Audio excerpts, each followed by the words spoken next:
I've seen the fire in our nation's eyes when anger prowls for prey. I've heard good people draw their lines and call it holy rage. But the cross was never raised to bless the stones we throw. And if mercy leaves the house, there's something wrong down in the soul. Words ain't bullets, but they can hit the same. And once a heart turns cold enough, it forgets what grace is for. There's no room for hate in America tonight. No room in the home where the children need the light. No room in the heart where the Savior's supposed to stay. If Jesus owns the house, then hatred don't got no place. No room for hate. No, no room for hate. No room for hate.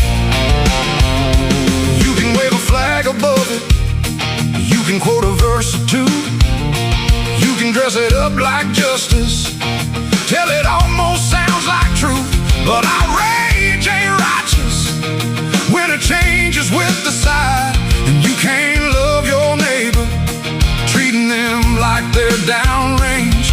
We're all image bearers, breath of God and dust. And you don't heal a broken land by teaching it not to trust. There's no room for hate in America tonight. No room in the home where the children need the light. No room in the heart where the Savior's supposed to stay. If Jesus owns the house, then hatred don't got no place. No room for hate. No room for hate. No room for hate. Drag it to the cross, lay it in the ground. Let the blood of Jesus turn the whole thing around.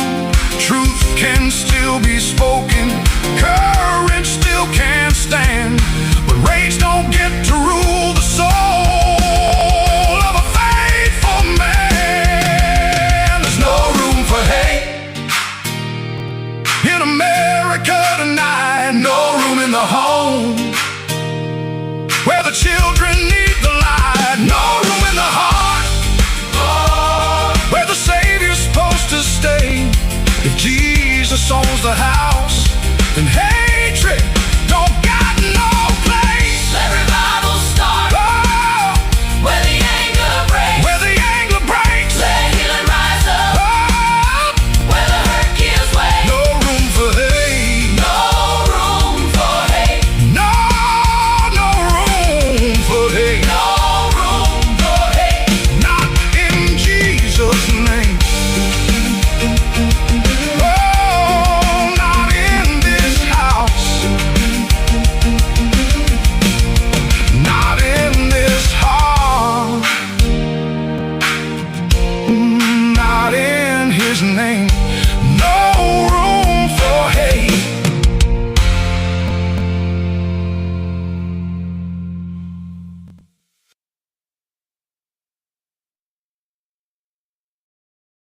Hello, friends. Do you have a moment so that we may discuss our Lord and Savior Minarchy?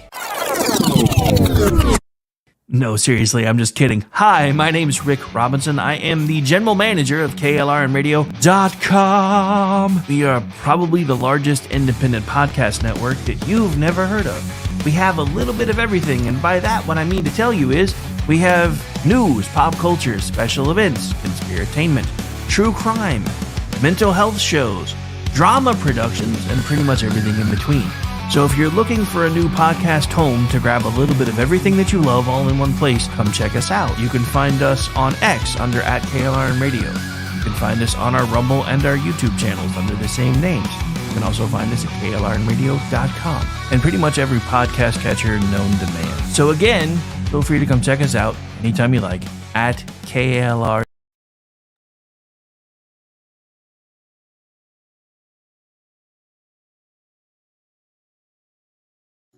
Celebrity designer Jeff Lewis is back with Hollywood House Lift. I'm excited to be working with new clients. I'm not getting rid of that. I hope I never see you both again. An all-new season. Those have to go. That has to go. From oh, wow, It's been an actual nightmare. to oh, wow. This is such an upgrade. With celebrities like Josh Duhamel, Christina Ricci, and Gina Rodriguez. Dazzle me, Jeff. It looks like Chuck E. Cheese.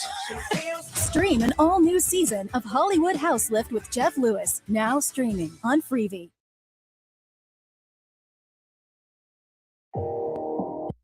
Hi, everyone. This is JJ, the co-founder of Good Pods.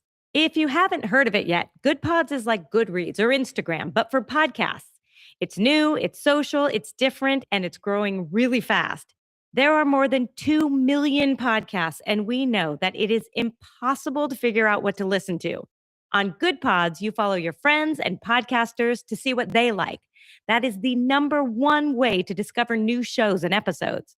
You can find Good Pods on the web or download the app. Happy listening. In uncertain times, we could use someone to lean on. Blue Cross and Blue Shield of Oklahoma will stand by you with plan options to fit your budget. If you've recently lost your job, had a baby, or moved, you can still get the healthcare coverage you and your family need. Financial help may be available for those who qualify. Call 855-452-BLUE or visit hereforyouok.com to see if you're eligible to enroll. Blue Cross and Blue Shield of Oklahoma, a division of Healthcare Service Corporation, a mutual legal reserve company. KLRN Radio has advertising rates available. We have rates to fit almost any budget. Contact us at advertising@klrnradio.com.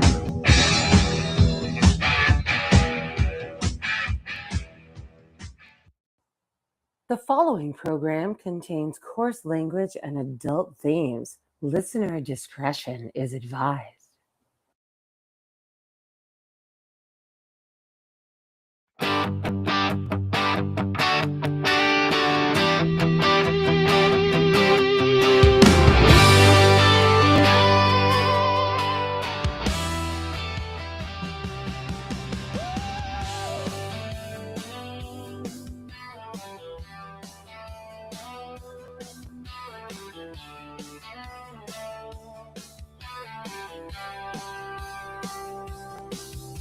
From red dirt roads to the Capitol steps, Rick's calling truth, no time for regrets. Fire in his voice, facts in his hand, talking sense to the heart of this land.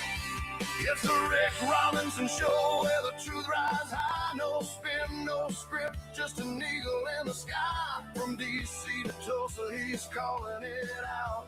Mic in his hand, yeah, he's got the clout. Heartland Radio, raw and real. Tune in and speak up and feel what we feel.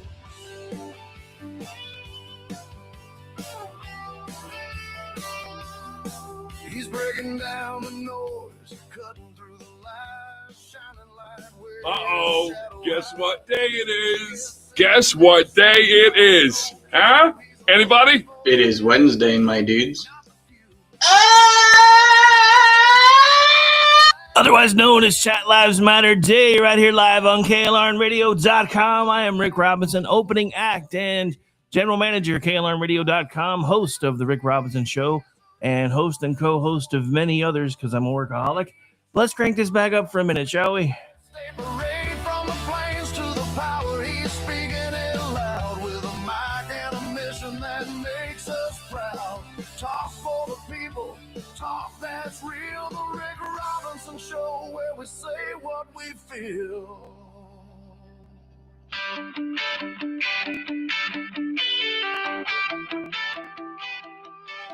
And welcome back into the program, ladies and gentlemen. Donald Trump is in China and CIA is in the hot seat on the Hill over the China virus. Coincidence? I think not. I don't know. I don't know how much pre-planning there was in this, but I find it really ironic that he is about to start a negotiation with China over trade. With this now looming front and center in the news cycle, I have to admit, it changed the entire trajectory of my show. We'll get to the other stuff and probably later on in the show, but we got to start with this. So go tell a friend, because if you missed it, I've got the entire opening statement of the CIA whistleblower, which is really confusing when you think about it because reasons. I don't know what just happened. I had chat on the screen and I saw it and then it went away. We're still live though, unlike Friday. I was really annoyed Friday because we were doing our best work in the last 15 minutes of the weekend news roundup and the system hiccuped and never told me. So I'm going to try to do something real quick just to see if I can make this work right again. Because, yeah, I don't know what just happened. Anyway. Hey, this is a real college football team, bitch. Wait, I went away too. Am I back now? Can you see me? Am I back? Am I back? Am I there? Am I there? Waiting for a response. Anyway, so I'm assuming since he said that at 11:11 and 54 seconds and then responded, I'm guessing I'm back now. Okay, there it goes. I think it's starting to populate now. Okay. Okay. So yeah, sorry. I was just making sure. And this is a real college football team, bitch. I don't know what to tell you. I'm sorry about your taste in football teams, but apparently it sucks. Anyway, all right. So again, tell your friends because in about 30 seconds or so, I'm gonna put up the entire opening statement from the CIA whistleblower, who, according to the CIA, isn't a whistleblower. I do find this really weird, by the way. The fact that it's Republicans trying to find out what's going on, what went on with the coronavirus, and apparently it's the CIA going, he's not really a whistleblower because he didn't request whistleblower protections, yada, yada, yada, blah, blah, blah. Okay, so I'm making sure everything's loading right before I start doing everything else because I don't know what happened, but there was a hole in the space-time continuum for about 30 seconds there. I think everything's going back to normal. All right. So this is a longer clip, but we're going to play the whole thing because it's kind of relevant to most of what I'm going to be talking about for hour one. Because, and there's a reason we play like 10 minutes worth of crap before I start talking. YouTube has a weird rule about if you say anything, especially within the first 10 minutes of a broadcast, the algorithm immediately finds it and you usually get ganked. So for everybody who's complaining about all the stuff we play in the beginning on the lives, it's because we kind of have to, because we're always on the knife's edge, especially with YouTube, even though they've supposedly changed all of that. Because everybody remember when all this stuff started and we tried to tell you exactly what was happening, who was involved, and we got ganked to the point where our YouTube channel had no reach. Nobody could find us on X anymore. And back then we were just using Spreaker as our backbone, but even that got buried and is still basically buried to this day. Occasionally we break through and then get the kind of numbers we used to get. And I see that and I'm like, maybe they fixed it. And then it goes back to normal. So, but yeah, there's a reason after trying to figure all this stuff out over and over and over again, there's a reason we run all the junk in the beginning. So best rule of thumb, show up usually about 10 minutes in if you want to watch the live and not worry about any of the other stuff. But I usually try to play like cool music and stuff in the very beginning anyway. So it's still kind of awesome in my opinion, but it's awesome because we usually are the ones that wrote it. All right. I notice Andrew hasn't said anything about my football team again. Bastard. All right. Anyway. Entire opening statement. Here we go. Good morning, Chairman Paul and other members of the Oversight Committee. Thank you for the complimentary introduction, and I appreciate the committee's dedication to transparency and accountability. I am a career CIA operations officer, and as you mentioned, I was on joint duty assignment at the Office of Director National Intelligence Directors Initiatives Group, or the DIG, between March 2025 Andrew, sure. and April 2026. I was responsible for leading the DIG's investigation into COVID origins, anomalous health incidents, and unidentified anomalous phenomena.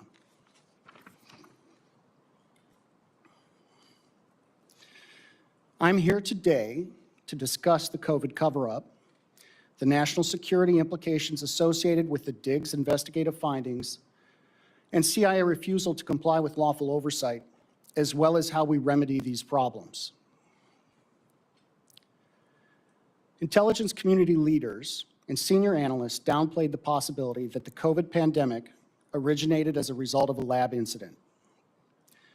Motives are difficult to define given the scope of the DIG's review.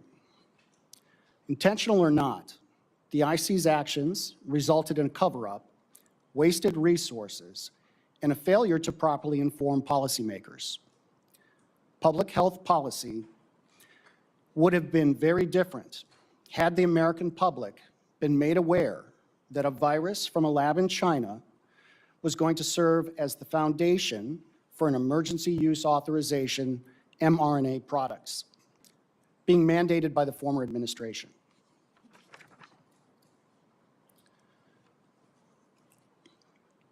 Dr. Fauci's role in the cover-up was intentional. Dr. Fauci influenced the analytical process and findings by leveraging his position to ensure the IC consulted with a conflicted list of curated subject matter experts, public health officials, and scientists.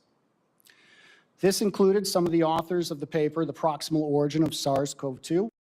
All right, so I'm going to stop right there. One of the reasons I want to play this whole thing is because I have things I want to say in the middle. And for the record, Andrew, I did not intentionally censor you if you were not joking. Unfortunately, Restream has a censor list, and so does the XChat, and I can't control either one. That being said, I got to stop right here because I have to take a moment and say, we told you. Stacy and I'm sorry for those of you that have been listening for all, you're like, he's gonna say it again. Stacy and I started a morning show in 2020 because I used to work for the University of Oklahoma through contract for the Department of Human Services of Oklahoma. And even though when we started working there, a lot of folks were starting to do the whole work from home thing, we were told it was never going to happen. And then COVID happened. And then they were like, well, we don't know if we're going to just shut down for 2 weeks or if we're going to figure something out. So eventually what they did was they sent us home for the 2 weeks to slow the spread thing. And then what happened was it lasted longer than 2 weeks, but I didn't know that at the time. So because I live out in BFE, I'm not going to explain that for those of you who don't know. You should, but it's a colloquial term. You should be able to find it on Google now. So because it took me forever to get to work, I started a morning show so that I didn't get used to rolling out of bed and being able to clock in at 8:30 and do my job and just leave again. But again, 2 weeks. So for that first 2 weeks, we were hot and heavy trying to tell you guys everything that we were finding. Stacy, who happened to at the time write for PJ Media, is an excellent researcher. And she was doing all kinds of research and telling everybody what she could find, where she found it, where you could go look. And she kept getting smacked down. It got so bad that PJ started having to put her articles behind a paywall so they didn't get ganked. Well, that was around the same time that we got ganked. And part of it was the name. We were having fun with the whole thing because we thought it was only going to last 2 weeks. So the entire, the show, and we had a lot of fun with it, and, started playing things like this, and hang on. China is asshole. And had a show called the Kung Flu Spew. Anyway, because that was kind of the whole thing, it was a joke on the masks and everything else. And we started trying to tell everybody what we were able to find. I being me doing a lot of the talking and Stacy doing a lot of the research. And we got ganked. But one of the first things we tried to tell you is what this guy said in the very first, what are we in, 2 minutes and 21 seconds? He said the entirety of what we spent 2 weeks trying to tell you in 2 minutes and 21 seconds. And then, of course, the CIA releases a statement today from their spokescritter that says this guy is not actually a whistleblower. He never applied for whistleblower protections. Why would he? Because the government does a terrible job of protecting its whistleblowers, even though they're the reasons those laws were invented in the first place. He's also only there because he was subpoenaed, probably because you wouldn't have let him off work without the subpoena. And then you said, and we've already admitted this was likely a lab leak. So what's the big deal, y'all? And now we're going to get into the rest of the big deal, because here's the part they're not telling you. But he is. Dr. Fauci knew, and Dr. Fauci steered everybody away from it. So what you're about to hear, because none of the Democrats showed up, but trust me, I'm not trying to pull it, trust me, bro, I'm really not. But what you're about to hear from Democrats after this hearing concludes is, let's not forget who the president was when COVID started. Which, anything that you guys want to lay at Trump's feet over this, I'm fine with.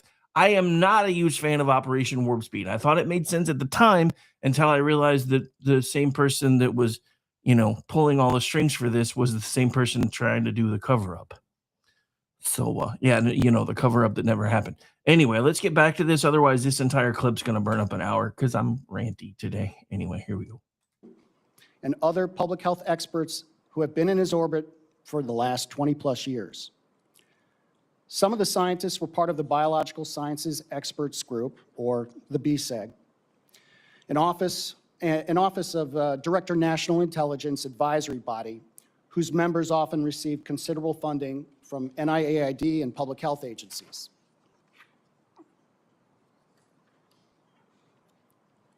The BSEG scientists influence national laboratory, WMD research, policy decisions, finished analysis, and other intelligence matters, creating misaligned incentives and conflicts of interest, as well as counterintelligence issues.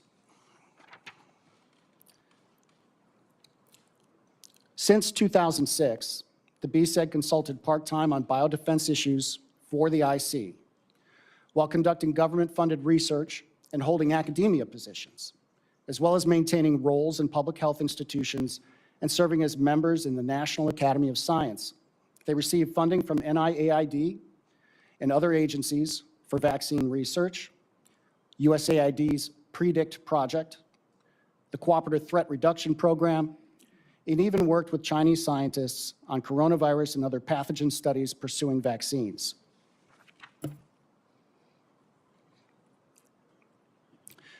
There was no oversight monitoring how this web of relationships influenced research, policy, and public health in any holistic way for over 20 years. In fact, several of the BSEG scientists helped Dr. Fauci rewrite definitions of gain of function in 2015 to lift a funding pause on dangerous research.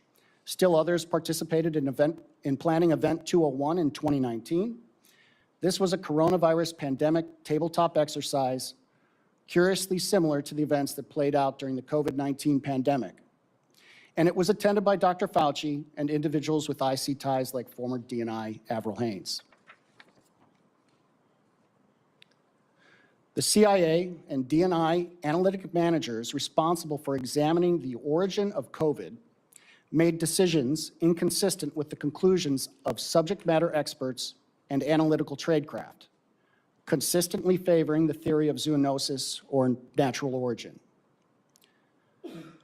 Following the CIA's COVID relook that culminated in 2023, the CIA retaliated against analysts supporting the lab leak hypothesis.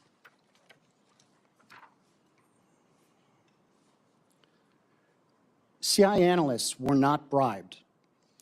The analysts that supported the 2023 lab leak conclusion took every administrative measure available to them to address their deep concerns regarding the analytic integrity of their finished intelligence. CIA managers retaliated against them for their refusal to agree with management's middle of the night, anonymous rewrite of the analysis, which changed the assessment to a non-call judgment.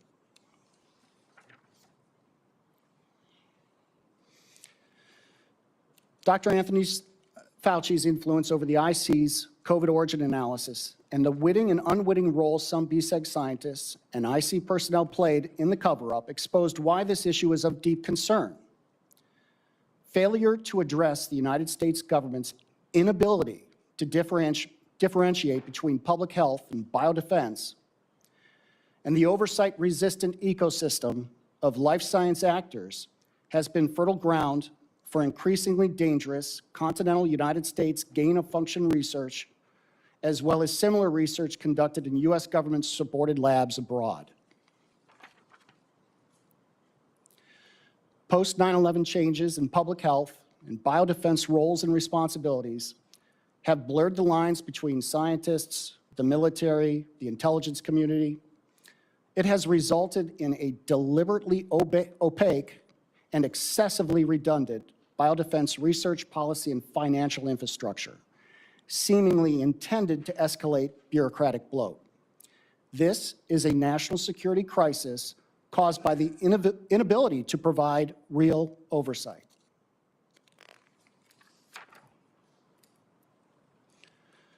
The systematic failures associated with muddled boundaries between biodefense and public health and an overly complex infrastructure have been exacerbated by documented efforts to circumvent oversight. CIA did not comply with lawful oversight during the Diggs investigation.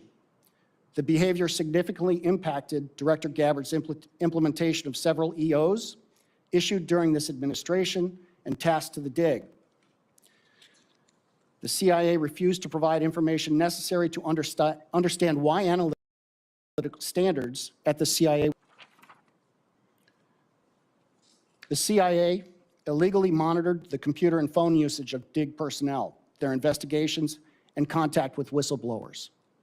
These were Americans being spied upon illegally while executing duties directed by the President and under the authority of the Director of National Intelligence. One CIA contractor assisting with the Diggs investigation into the events that transpired between 2022 and 2023 was fired by the CIA one day after meeting with the Dig. When the Dig ceased operations, the CIA also took back 40 boxes of JFK files and MK Ultra files being processed for declassification by D&I Gabbard. Well, that just seems a little weird. The legislative and executive branches will continue to be misinformed if this type of behavior is not addressed. The partial solution to dangerous gain of function has already been laid out in Executive Order 14292, improving the safety and security of biological research. We need a comprehensive review of government-funded life science research and a move back to pre-9/11 definitions of gain of function and WMD research, particularly in the IC and DHS. More broadly, we need effective oversight. We must hold agencies responsible for failure to comply with Executive Order 14292, and oversight must have teeth. You must be willing to pull the purse strings, and if necessary, convene another church committee. The results of our investigation would have been impossible without whistleblowers willing to come forward. They are indispensable agents for reform.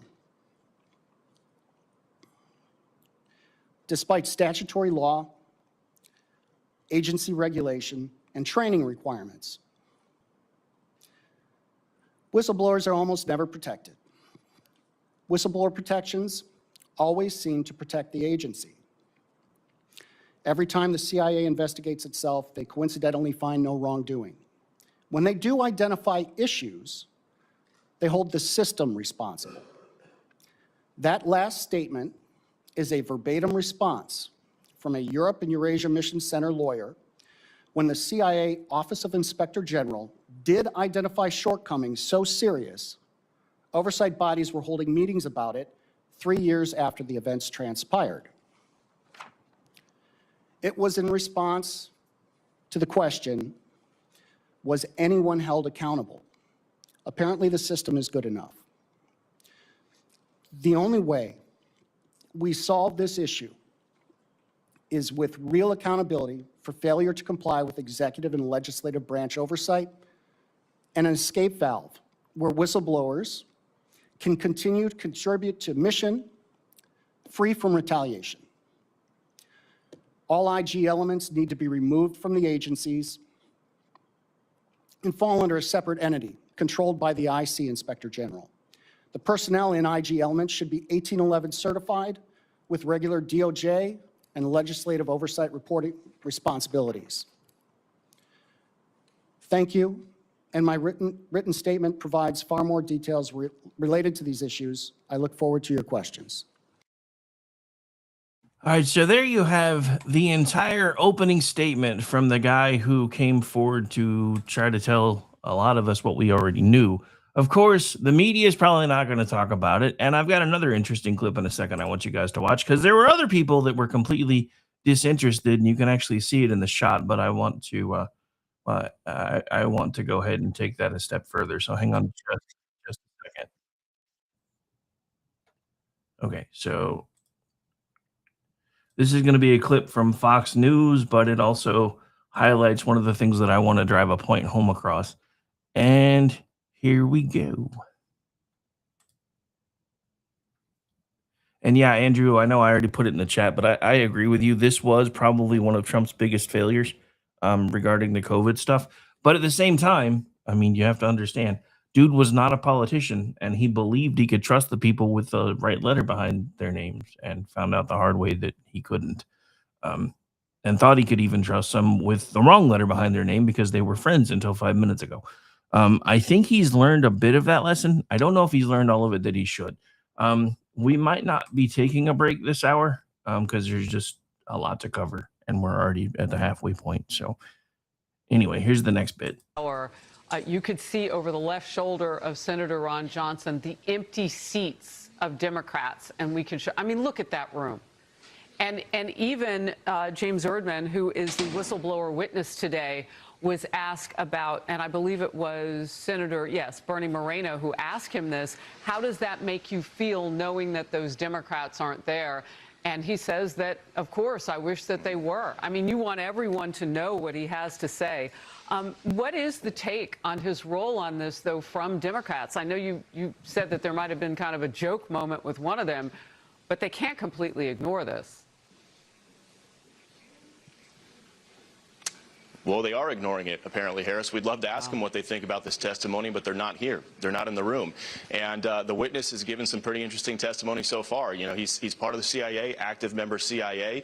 He said that in August of 2021, the intelligence community was ready to basically declare that this the COVID-19 pandemic began as a leak from that Chinese lab in Wuhan. And then the witness says that Dr. Anthony Fauci injected himself into those discussions, into the intelligence community, and was able to influence those conversations. Wow. Change from the potential lab leak theory to just a neutral theory. So we'll see what else he says in there today.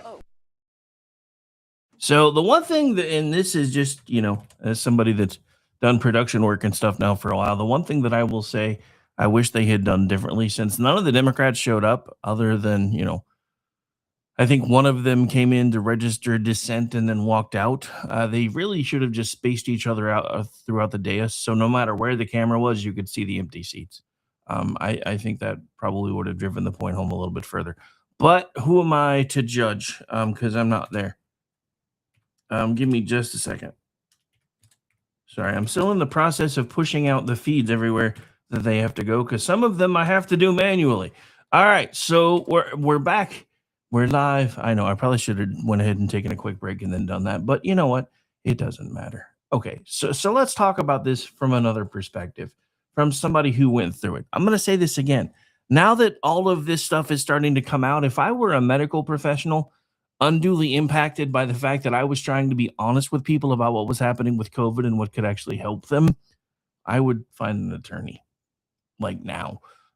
Here's the thing. Look, I get it. We as Americans are inherently distrustful of our government.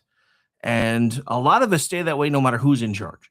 But there are folks who believe all of the propaganda. And when I say propaganda, I want to remind you guys that there are people that were embedded with Hollywood until Hollywood basically burned down. Thank you, Karen Bass, for that. Don't necessarily even mean that tongue in cheek. Just saying. I know it didn't take all of Hollywood with it, but it might as well have, because none of them have homes in that area anymore. But look, there were propaganda arms on file with Hollywood for the FBI, the CIA, and pretty much every other alphabet soup organization that you can think of that were tasked with rehabilitating the images of those particular agencies. And that's where the whole mom and apple pie and wrapping them in a flag thing came from. Look, the CIA has a very distasteful job, and I will be the first one to tell you that. The FBI, in some cases, has a very distasteful job, and I will be the first one to tell you that. The problem becomes when they start turning those lenses and cameras and sniffers and everything else back around on me and you, which the CIA is never supposed to do, or they weren't until 9/11. USA even tried to let the cat out of the bag back in the day with a show called Covert Affairs. And again, I'm going to say this. I think a lot of the stuff that comes out is a subversive way for some folks in Hollywood that actually give a damn to tell you the truth. Look at what happened when I was a kid with all these back to school specials. There were all these stories about kids that were being abducted and terrible things were happening to them. And then the first time somebody let one of those loose, somebody behind the scenes said, no, it's fine. We'll just slap a label on it and call it a back to school special and tell them that we're trying to tell people about how to better pay attention to what their kids are going through. Same thing happened with the FBI and the CIA. And that, ladies and gentlemen, is just the truth of it. And we've been watching some of this as it happened in real time if you've been paying attention long enough. The idea that this whole thing could have started from a wet market is insane. The more plausible idea was the one that was right in front of us all the time. And for some reason, the CIA is still only willing to admit that part. I have to ask why. With everything else that we now know, with everything that we have come to understand, why is the CIA, while there's a Republican in charge, and the Republicans are leading the control of the House and the Senate, although by a fingernail, which we as Americans need to figure out how to fix. Because at least then we give them the chance to do the things that they say they're going to do. And if they don't work, we can figure stuff out. Or if they don't do it, then we can figure stuff out. But as long as we keep sending this breakwater into Congress, nothing is ever going to get done. Nothing is ever going to get accomplished.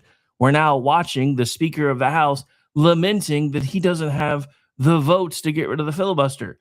That's your job, motherfucker. If you don't have the votes, you get somebody within your caucus, because that's why you have a majority whip, to get people on your side and explain why it needs to happen. Not just go to the American people, hat in hand, milk toast is a mofo. Well, we tried, we don't have the votes. Really? Did you show us that you tried? Where's the votes? Where's you calling it to the floor? Where's the up and down vote so we know who the hell to go after? Since they're not willing to do the will of the people. The reason I'm talking about this in the same breath that I'm talking about that is these are all symptoms of the same damn problem. And the people that have been trying to tell you about it were pushed under thumb, censored into oblivion. A lot of people that I know that were doing this kind of work when we were doing this stuff aren't even in business anymore. They're gone. They gave up. They quit. News to you guys, I'm too damn stubborn. So keep coming at me. I don't care. Throw whatever you want to throw at me. I don't care. I am not going away. I don't care if I have to be one of those people standing on the street corner holding up a piece of cardboard that says this is the truth. And I don't care who thinks I'm crazy for doing it. Because it matters. They keep trying to tell you that these things don't matter. The CIA today in a statement said none of this matters. We've already admitted it was likely a lab leak. But you didn't admit the rest of it. You didn't tell us what you found with Dr. Fauci, how many tentacles the leprechaun of the Potomac had extending into everything, how much he shifted the narrative, how much he punished people for trying to tell the truth. You've told us the bare minimum and nothing else. And we're supposed to take those few crumbs and say, thank you very much, sir. No.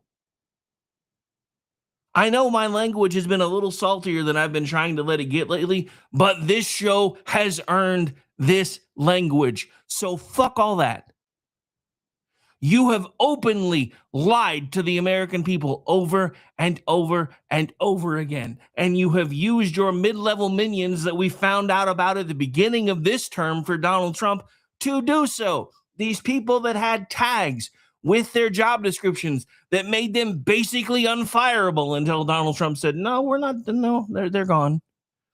Trust me, they're not all gone because it takes longer than a year to clean out what's taken 100 years to get built up. And this is what I keep trying to tell you. One side is using your attention span against you to fundamentally transform this country and its government. The other side is using it against you to go every couple of years, well, give us a shot again and we're actually going to do it, and then fundraise off of that.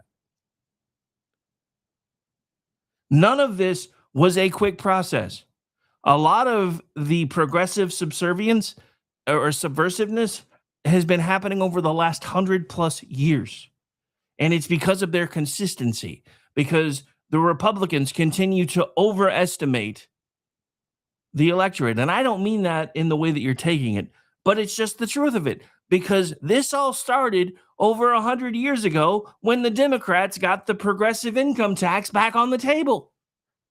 They wouldn't have the ability to fund all this shady crap if they weren't able to turn you over and shake your pockets at their leisure. But over 100 some odd years ago, everybody was like, well, the Democrats, I mean, and I've given this analogy before, but after the Civil War, the progressive income tax was sunset, as it was always intended to be sunset. And then every 2 years, a fresh crop of Democrats, along with whoever was a holdover from the previous Congress, would come back to the Republicans and say, remember how nice it was for us to be able to get all this stuff done when we had this progressive income tax? Wouldn't it be great if we did that again? And every 2 years they would do it, and they would do it, and they would do it. And over and over and over again, from the end of the Civil War until 1913, 1914, somewhere around in there, the Republicans kept saying no. And eventually they got tired of the bullshit. And they finally just looked at each other and said, well, surely the American people are not going to permanently let these people into their pockets. So we'll leave it up to the people. And then the Democrats started the message that they've always started, that they've run with ever since. It's only a 2% tax on the top 1% of America, so you're not even going to notice. You ever notice that's the same language they use every time they come back to you, supposedly with hat in hand, but they're actually using the hat to hide a mallet? Every time they start trying to beat you over the head with the idea of, you're not even going to notice this. It's not going to impact you. And it's been their message ever since. And for some reason, it keeps working. The mask is fully slipping off the Democrats, and we're definitely going to be talking about that more in hour 2, because there's some really crazy stuff coming out ever since this redistricting fight got started in earnest. And the Democrats remember how half the country would believe them, when in reality, they're the ones willing to do whatever it takes, whenever it takes it, to get their point across and get their agenda passed. And it's time Republicans started trying to fight the same way. But that's part of what this proves. You cannot trust your government anymore. I don't care who it is. Because this is the point that I'm trying to get across. The scariest part about all of this was the CIA's response to this guy going to the Hill. Instead of saying, hey, now that we can tell you this is what happened, they said, well, we've already admitted this part, and that's all we're going to cop to. And this guy's not even a whistleblower, technically speaking.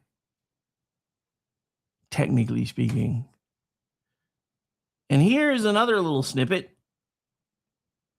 that I think is important.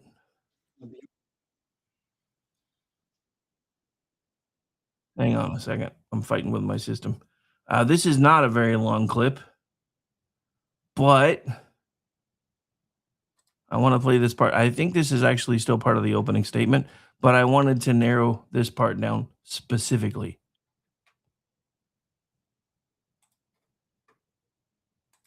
But your conclusion is that changing from the scientific consensus of it being from a lab to a neutral position by the CIA was significantly influenced by Anthony Fauci? It was significantly influenced by Anthony Fauci's injecting himself into the IC.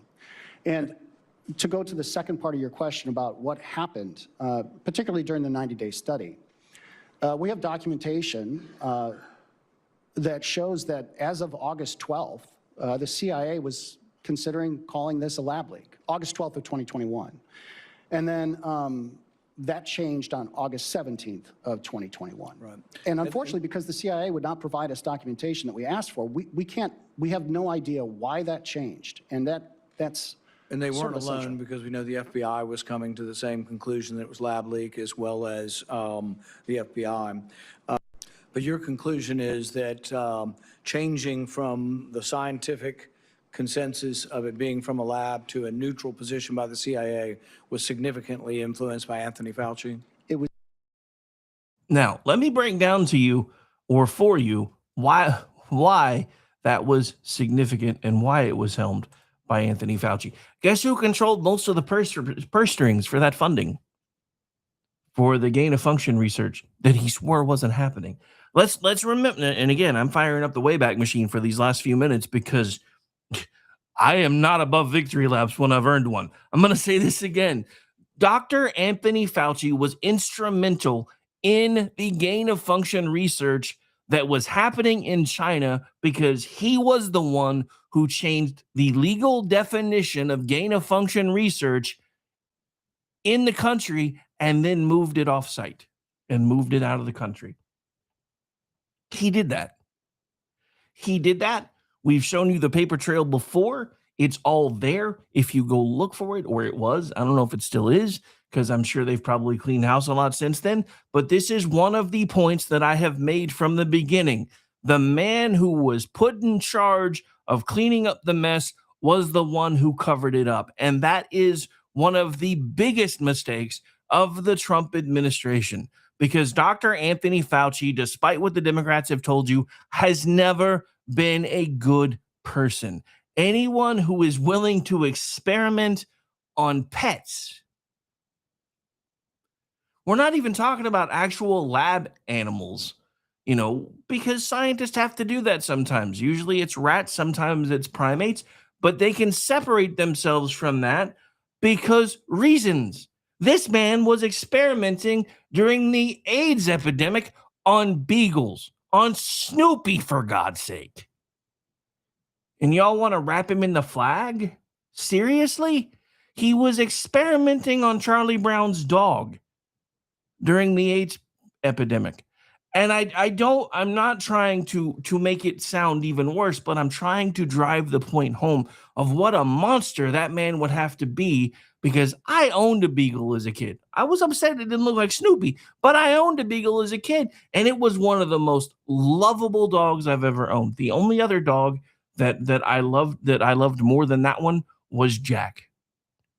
And Jack was just a mutt, but Jack used to follow me everywhere when I was a kid. I love that dog so much that in the 70s, I think is maybe one of the reasons why they have rules against this stuff now. But somehow my dad moved heaven and earth to have me take my dog into a photo studio, and I think it was either in Sears or J.C. Penney's, to have pictures taken with my dog. I still have those pictures. That's how much that mattered to me, and that's how willing my dad was to move heaven and earth to make sure that it happened, and it was something that I have never forgotten. But anyone who could do bad things to animals specifically, or even pets, that doesn't involve hunting for food, etc., is a monster. Because at least if you're hunting for food, there's a reason the animal has to die. The animal has to die so that you can live. Same can't necessarily be said when you're doing scientific experiments en masse to dogs, much less beagles.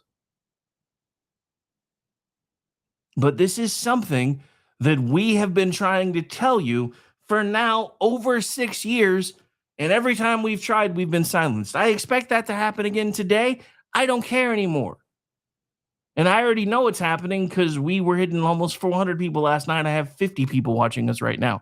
So I already know that the algorithms are kicking my ass. I don't care. I don't care if only one person hears it, because that person is going to be able to take this offline and say, hey, did you hear what happened on the Hill today? And did you hear that half the stuff that we knew is now being admitted to?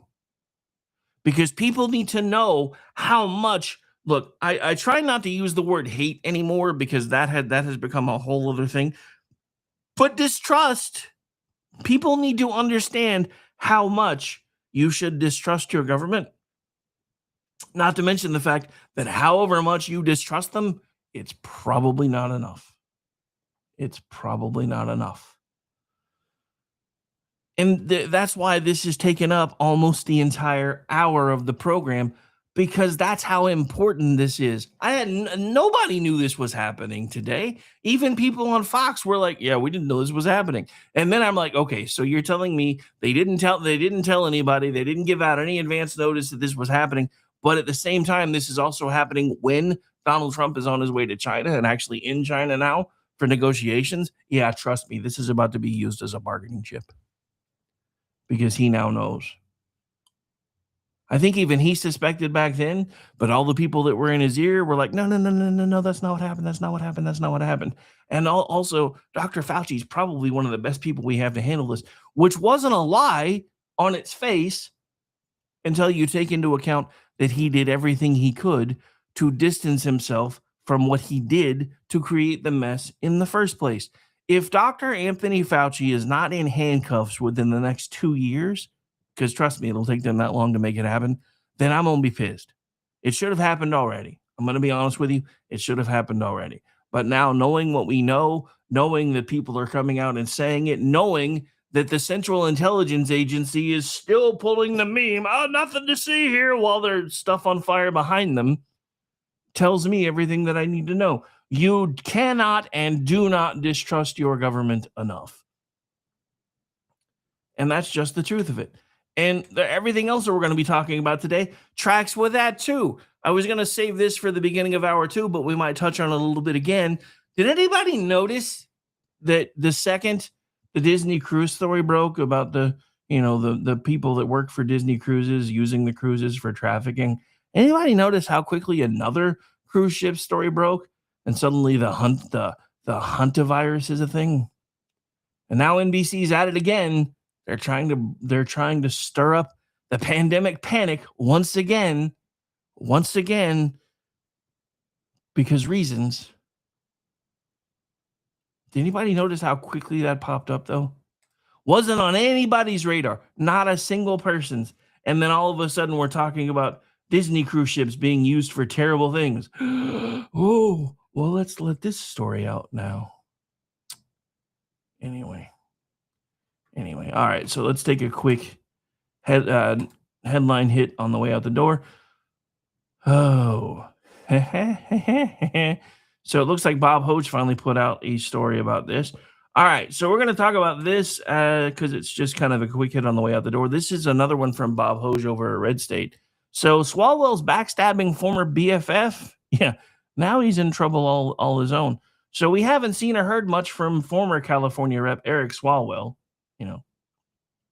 critter from California 14, since he abandoned his gubernatorial run and resigned from Congress in disgrace in April amid allegations of sexual abuse and rape. For a few days after the scandal broke, he holed up in the mansion of his buddy, billionaire Stephen Klubeck. Remember, me and Ross and Gene talked about that. But then lefty timeshare titan turned on him, kicked him out of his house, Will Smith and uncle style. and demanded that he return $1 million in donations. However, and I wondered when the shoe was going to drop. I didn't mention it during Gene's show because it was just kind of one of those little tingly things on the back of my neck. But now it's Klubeck's turn to feel the heat, as he was arrested in West Hollywood Tuesday and charged with a felony for attempting to prevent or dissuade a victim or a witness from testifying. Dun, dun, dun. West Hollywood deputies arrested Klubeck after he turned himself in following a warrant issued for his arrest. The California Post can and has confirmed he was released on a $300,000 bond. Seems kind of cheap for a billionaire. At 1:17 p.m. Tuesday after being held there since around 11 a.m. that day. The circumstances surrounding the charges are currently unclear, or where the warrant was issued out of is also unknown at the point. If convicted of the felony charge, Klubeck could face up to 4 years in prison. Klubeck was handcuffed and taken into custody by Los Angeles County Sheriff's deputies in West Hollywood late Tuesday morning, and we've already touched on that part. His spokescritter quickly proclaimed his innocence, saying, "These charges are false, and we look forward to our day in court." Klubeck has an, shall we say, interesting history of his own, and was recently in a relationship with a former Penthouse pet, lucky bastard, who is accused of scheming to defraud wealthy men. Well, maybe not so lucky bastard. She's been charged with multiple felonies, including grand theft, burglary, and unauthorized use of personal identifying information. He also has bad taste in candidates. For a short time, Klubeck was among the crowded field running for state governor, but he bowed out in November, announcing on CNN that he was throwing his support, as girthy as it was, behind then Congress critter Eric Swalwell. It was the philanthropist's first ever political campaign, which he funded through a fortune amassed in real estate in a UC Berkeley poll co-sponsored by The Times last fall. Klubeck received less than half of 1% of support of registered voters, which probably means throwing his support behind Swalwell was kind of just a because there really wasn't much support to speak of. So, I'm going to say this again. Swalwell always seemed like a sleaze. But now he's got a really icky story to go along with that feeling of unease and sleaziness that he brings to the table. Because Lord knows, other than that, he brings nothing to the table. However, kind of seems like one of his buddies might be just about as bad. Interesting enough. All right, so we're going to go ahead and take a break. When we come back, we'll get into this whole Hunta, whatever. I don't even know how to say it.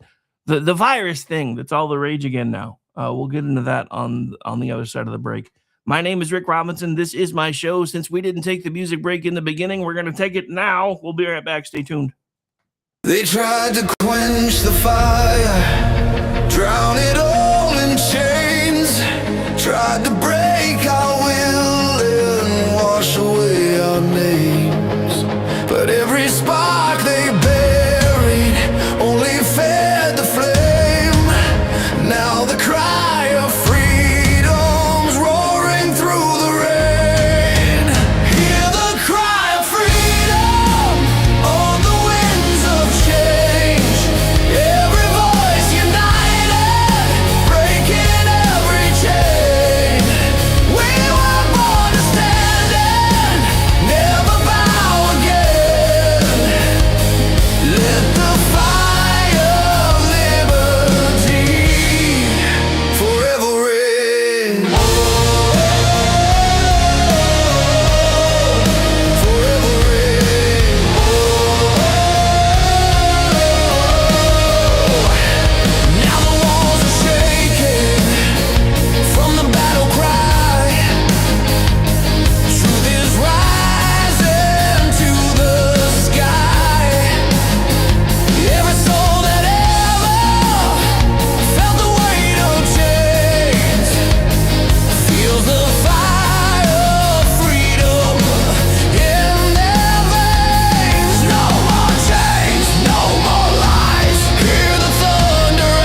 Hello, friends. Do you have a moment so that we may discuss our Lord and Savior Minarchy?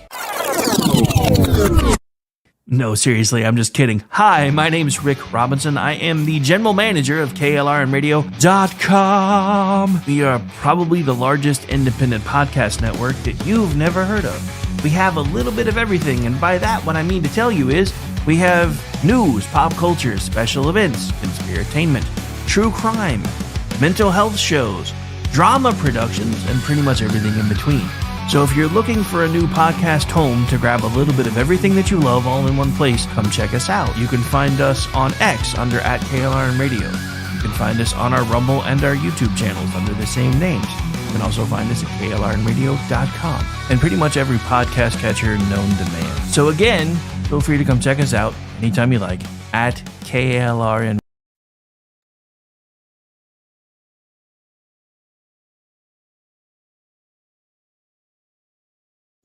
Celebrity designer Jeff Lewis is back with Hollywood House Lift. I'm excited to be working with new clients. I'm not getting rid of that. I hope I never see you both again. An all-new season. Those have to go. That has to go. From oh, wow, It's been an actual nightmare. to oh, wow. This is such an upgrade. With celebrities like Josh Duhamel, Christina Ricci, and Gina Rodriguez. Dance with me, Jeff. It looks like Chuck E. Cheese. Stream an all-new season of Hollywood House Lift with Jeff Lewis, now streaming on Freevee.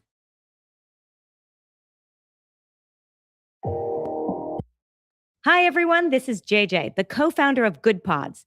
If you haven't heard of it yet, Good Pods is like Goodreads or Instagram, but for podcasts. It's new, it's social, it's different, and it's growing really fast. There are more than 2 million podcasts, and we know that it is impossible to figure out what to listen to. On Good Pods, you follow your friends and podcasters to see what they like. That is the #1 way to discover new shows and episodes. You can find Good Pods on the web or download the app. Happy listening. In uncertain times, we could use someone to lean on. Blue Cross and Blue Shield of Oklahoma will stand by you with plan options to fit your budget. If you've recently lost your job, had a baby, or moved, you can still get the healthcare coverage you and your family need. Financial help may be available for those who qualify. Call 855-452-BLUE or visit hereforyouok.com to see if you're eligible to enroll. Blue Cross and Blue Shield of Oklahoma, a division of Healthcare Service Corporation, a mutual legal reserve company.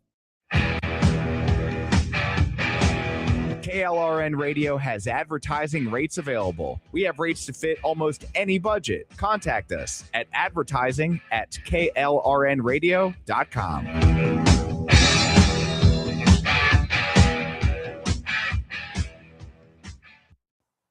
The following program contains coarse language and adult themes. Listener discretion is advised.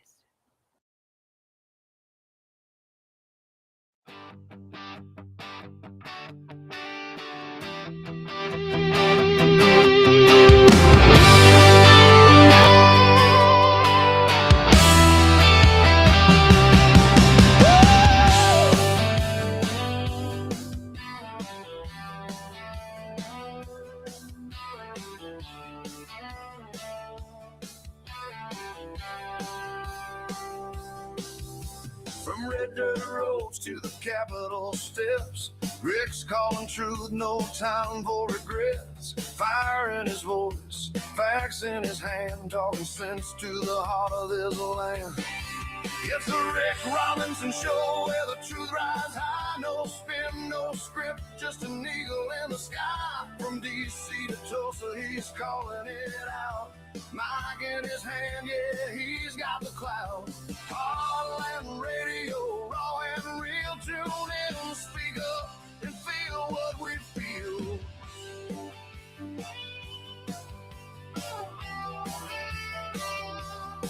He's breaking down the noise, cutting through the lies, shining light where the shadow hides. With guests in the mix and callers on cue, he's a voice for the many, not the few.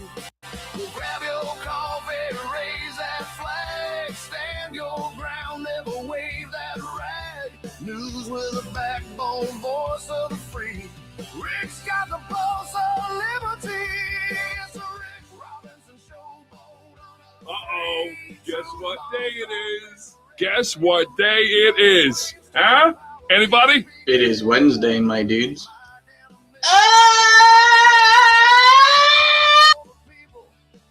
Otherwise known as Chat Lives Matter Day, right here live on KLRMradio.com. Again, I am Rick Robinson, General Manager, KLRMradio.com, also General Manager, News Director of Digital Beacon US News, and I'll be back later tonight as well, starting with Inquiry at 7 p.m. Eastern, followed by Toxic Masculinity at 8 p.m. Eastern, followed by me taking second chair instead of third lately on Behind Enemy Lines Radio, hosted usually with Gene and Ross, but Ross is off tonight, so I'll be taking second chair, followed by Rick and Orty, 10 p.m. Eastern, and hopefully followed by Edge of Liberty. Sean is off today and is currently frantically trying to get his system put back together after a computer mishap, so we'll see what happens there. Anyway, let's get back into the program right about now. Sorry, I had to turn that bit up again for just a second. Anyway, so hopefully you're following the instructions at the bottom of the Chiron for the few of you that are finding us today. Yes, the algorithm hates us, and I had a feeling when I started talking about the topic that we talked about in hour one that it was going to be even worse than usual, and I wasn't too far off. So we're kind of joking about trying to take over the world. Now, the world of the media, maybe world in general, not so, no, not really. I don't want to be in charge of all that. It's a mess. Have you noticed? But yeah, if you're finding us for the first time, whether it be on Rumble, Facebook, YouTube, wherever, make sure you're hitting that subscribe button or the follow button, whichever option that you have available to you. And please, if you like what we're doing around here, tell your friends. Hell, even if you don't like what we're doing around here, tell your friends. Sometimes hate clicks are the best clicks. Anyway, so I told you guys when we got back from break, we were going to be changing tax at least a little bit, but it's only because the media is trying to do their craziness again.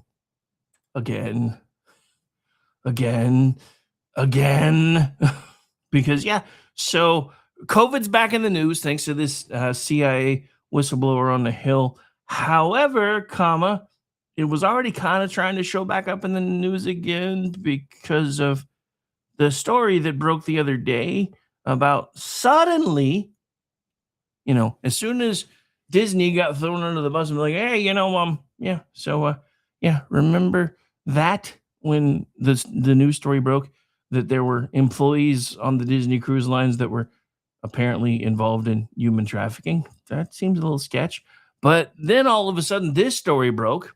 So here we go. So after a full hour on COVID accountability, what government knew, what agencies said, what they didn't say, and what Americans were told to stop asking.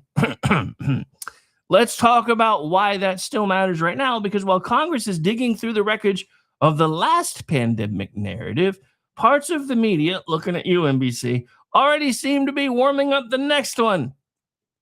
The hantavirus is real. The Andes strain can be dangerous. People have died in this outbreak. Nobody needs to pretend otherwise. But CDC says there are no confirmed U.S. cases tied to this outbreak yet. I wonder when that's going to change. The risk of the American public is extremely low, and the risk of a pandemic is also extremely low. That should, you would think, calm everyone down. Instead, some outlets appear to be reaching for the old pandemic panic button like it's muscle memory. Look, the disease may be rare, but the media instinct is apparently epidemic, and after COVID, that matters. Or I'm sorry, endemic. I don't know why I said epidemic. And after COVID, that matters because when institutions spend years using fear as a management tool, everybody should be paying attention because even real warnings sound like another sales pitch. And that's kind of where we are right now with this whole hantavirus thing. Look, I get it. It's scary. It's scary, but we're not doing this again.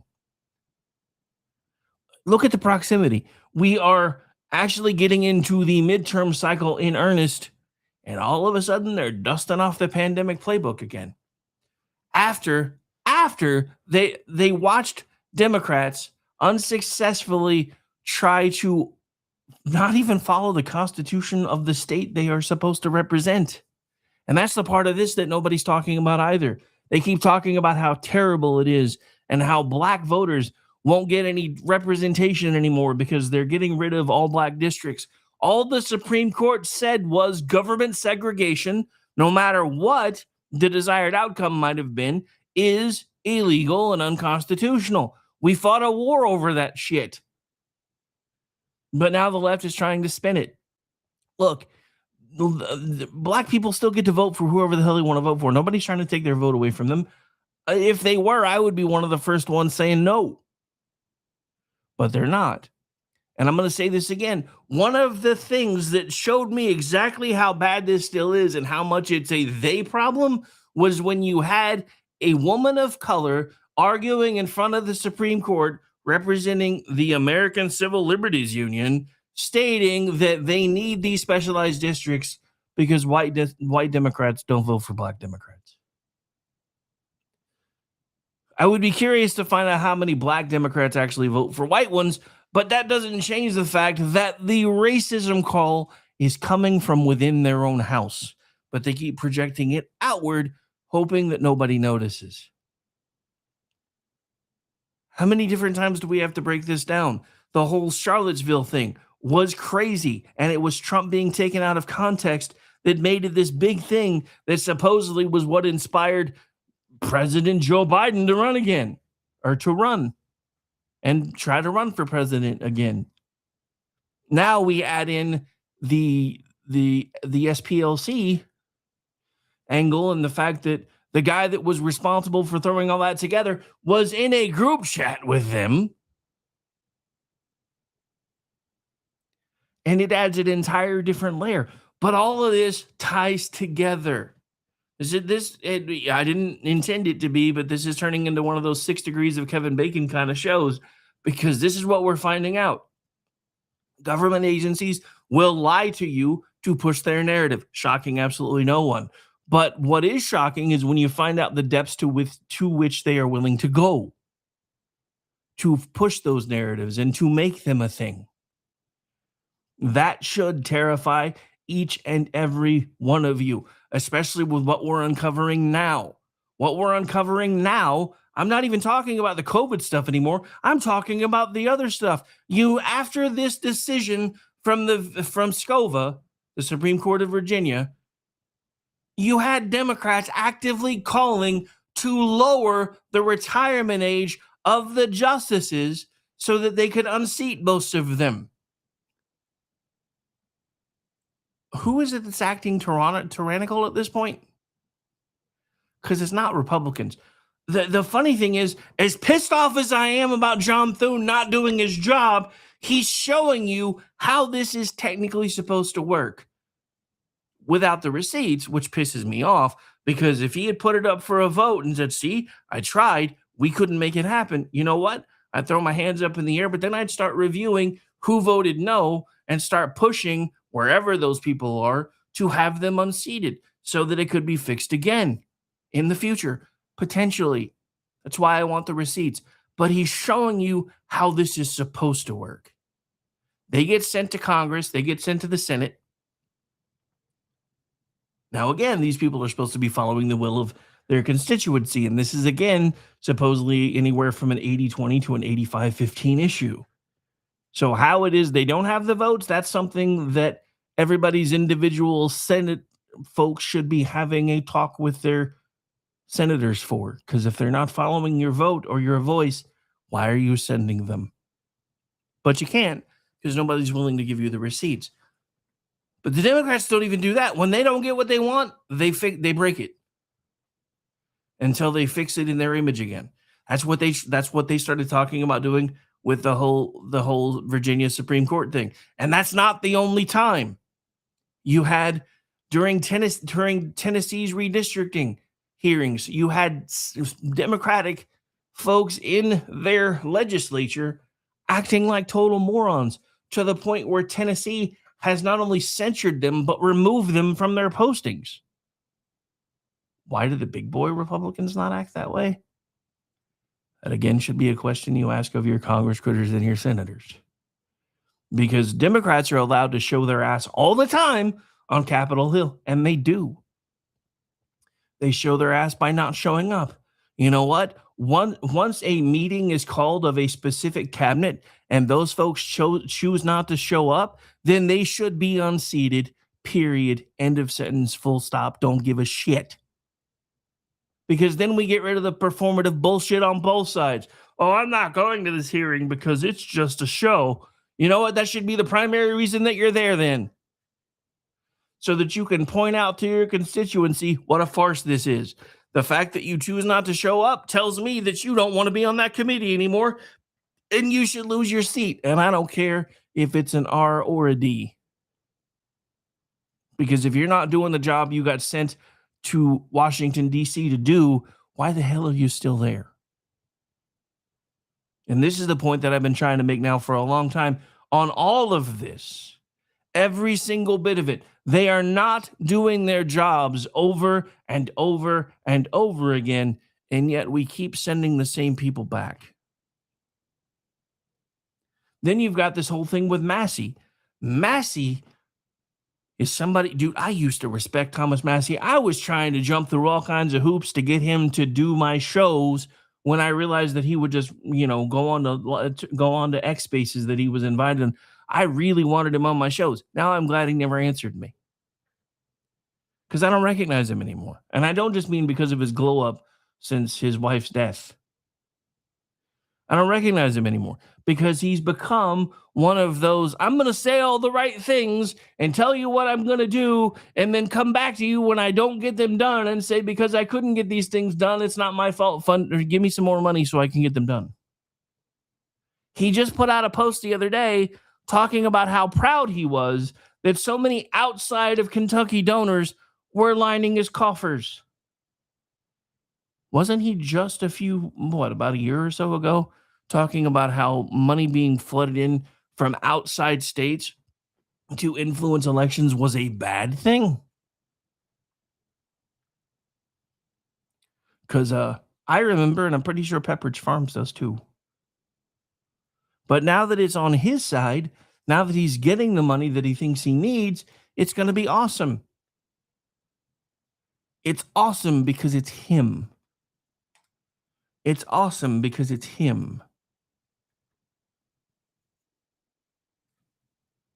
Bear with me a second. I thought maybe I didn't have that.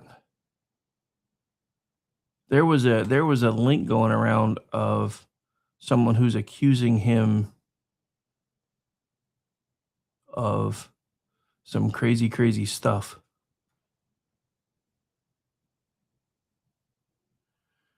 Okay, anyway, sorry, I just realized I got tagged in something. I was trying to see what it was. You know what? That's actually not a very long clip. Speaking of behind enemy lines, let's do a little bit of a promo, shall we? Why not? We can do those things. But yeah, so this is a clip from one of the recent Behind the Enemy Lines episodes, which I will be on tonight at 9 p.m. Eastern time, all over the YouTubes and the X's and all the aboves. And now I out of habit, I clicked over to YouTube. All right, here we go.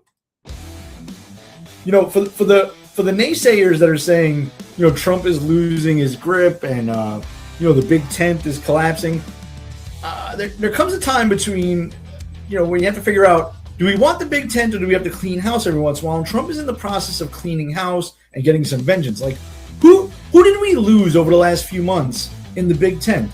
I'll just rattle off a few names real quick. Thomas Massey, never votes for Republicans, who cares? Liz Cheney before that, who cares?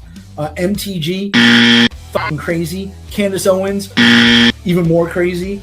Tucker Carlson, attacked by demons. And fucking Nick Fuentes, who now admits he's a Democrat. So you know what? I'm all for this, man.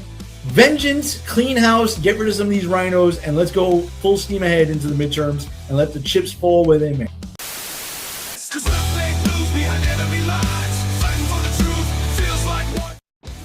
All right, so there you have it. For the naysayers that are saying... All right, hang on. Having a technical issue in my ears. Straight from Ross's mouth, clean house and let chips fall where they may. You know what? I kind of agree with him. Look, I admit that even with all of the redistricting, this is still going to be a toss-up. But if we're not going to get people that do the things that we need them to do anyway, then maybe it's just time to let the grand experiment die. And I don't say that lightly. I say that because of stories that I'm now seeing out of New York City, where Mamdani the commie went back to Hoochie Cooch Hochul with his hat in hand and said, "Please, Mom, may I have 4 million more money so that I can clean up the mess that the last guy left, even though he's from the same party that you and I are part of." And then he touted it as getting rid of the deficit. You know, if I was able to go to my mom and say, "I need $250,000 to pay off all my bills," and then was able to go pay off all my bills and then took credit for it, that would make me a dick. Because I didn't pay for shit. Mom paid for it, or dad paid for it. That's exactly what's happening in New York City. The mayor went to the governor and said, "Hey, we're broke. We can't afford to pay for all the things that I want to pay for. Here's some more money."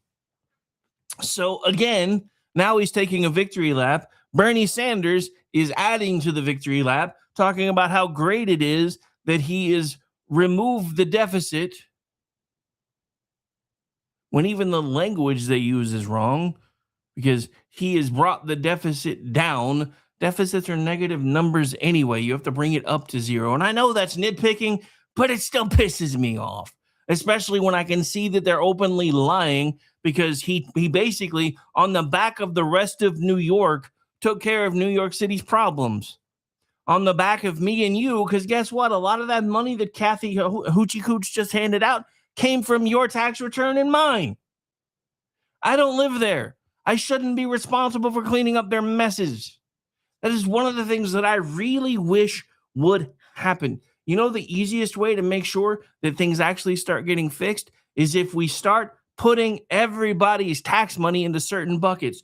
Only the taxpayers of New York can be held responsible for paying for shit that happens in New York. Only the taxpayers of Oklahoma can be responsible for having to pay for things coming from federal money that require to be paid for in Oklahoma. It's one of the quickest ways to start actually holding people accountable and doing the things that need to happen, instead of having this ginormous bucket that we talked about in first hour that was put in place by none other than progressive Democrats, because it's the only way that they can get the funding for all the things that they want and need.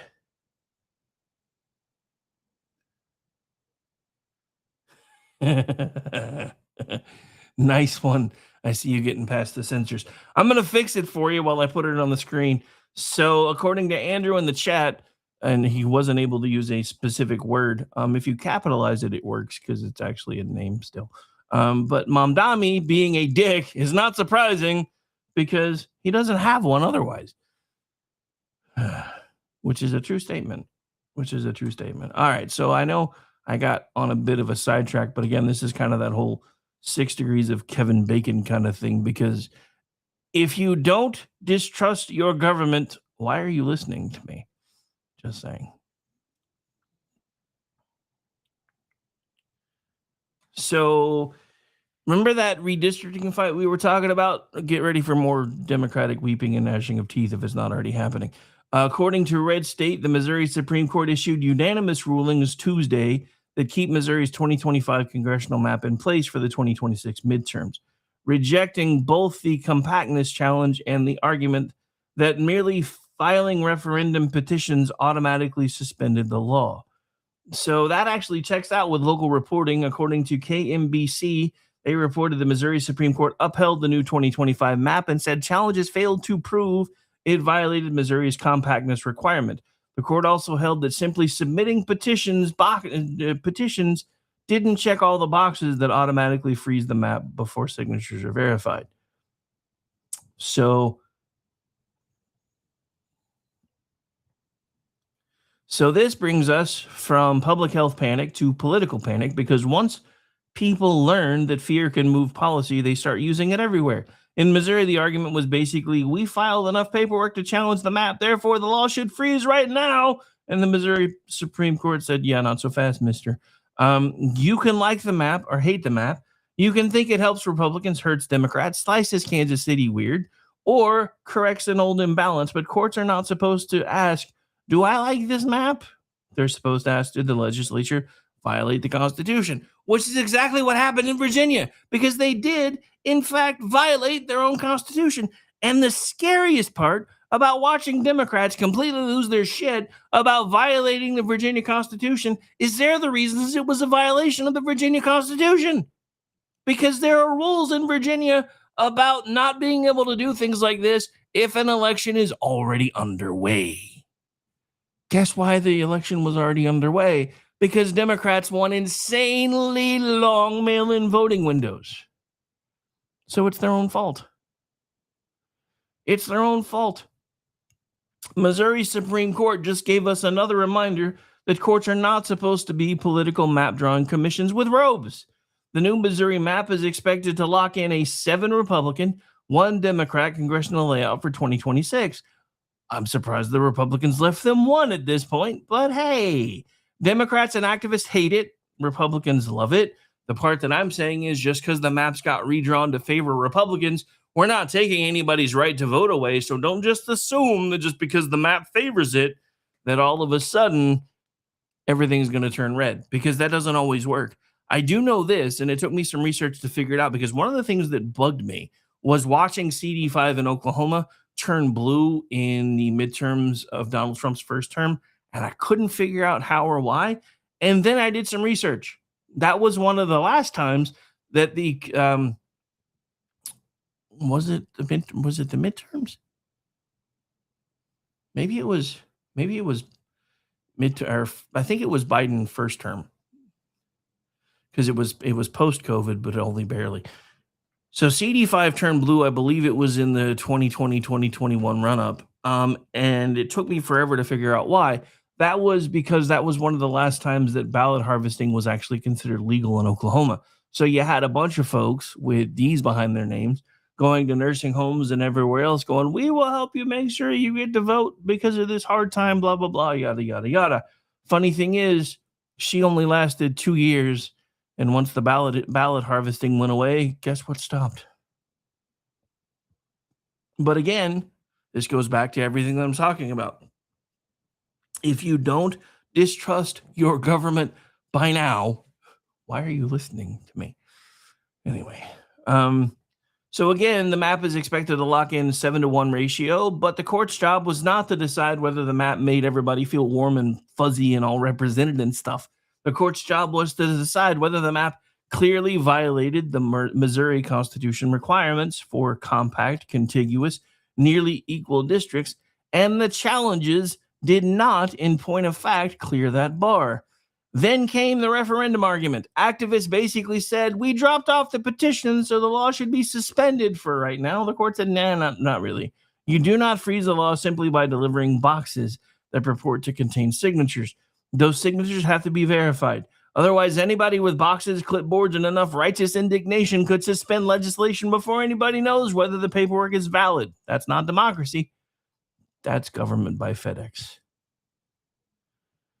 So, yeah.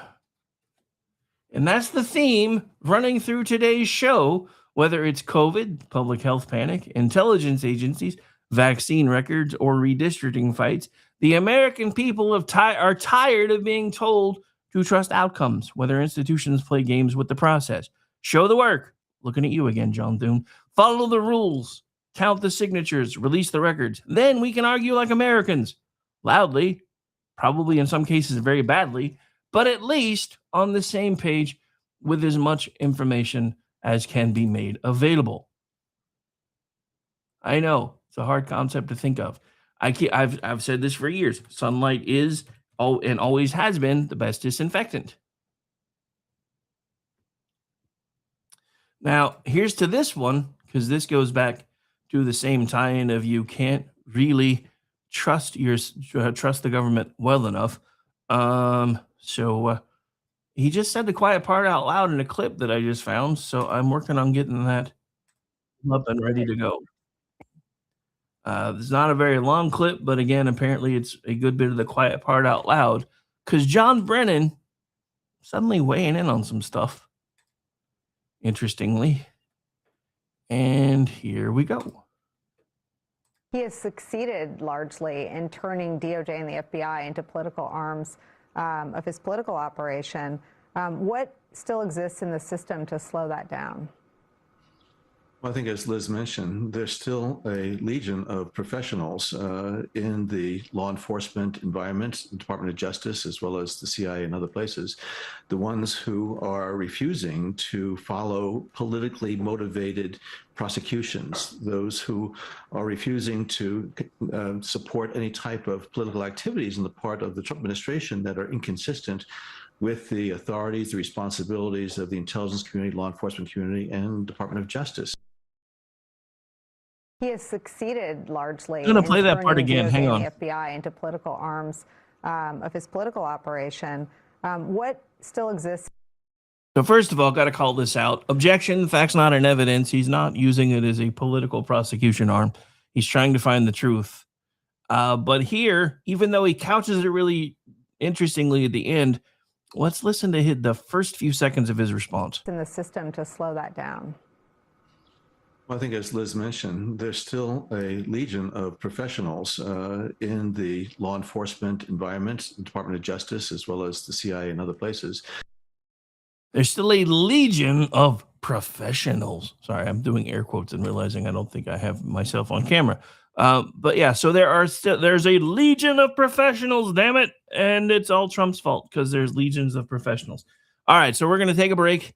It's not a very long break, but I have to take a pause for the cause anyway. So music break again. My name's Rick Robinson. This is my show. Final segment on the way back. Stay tuned.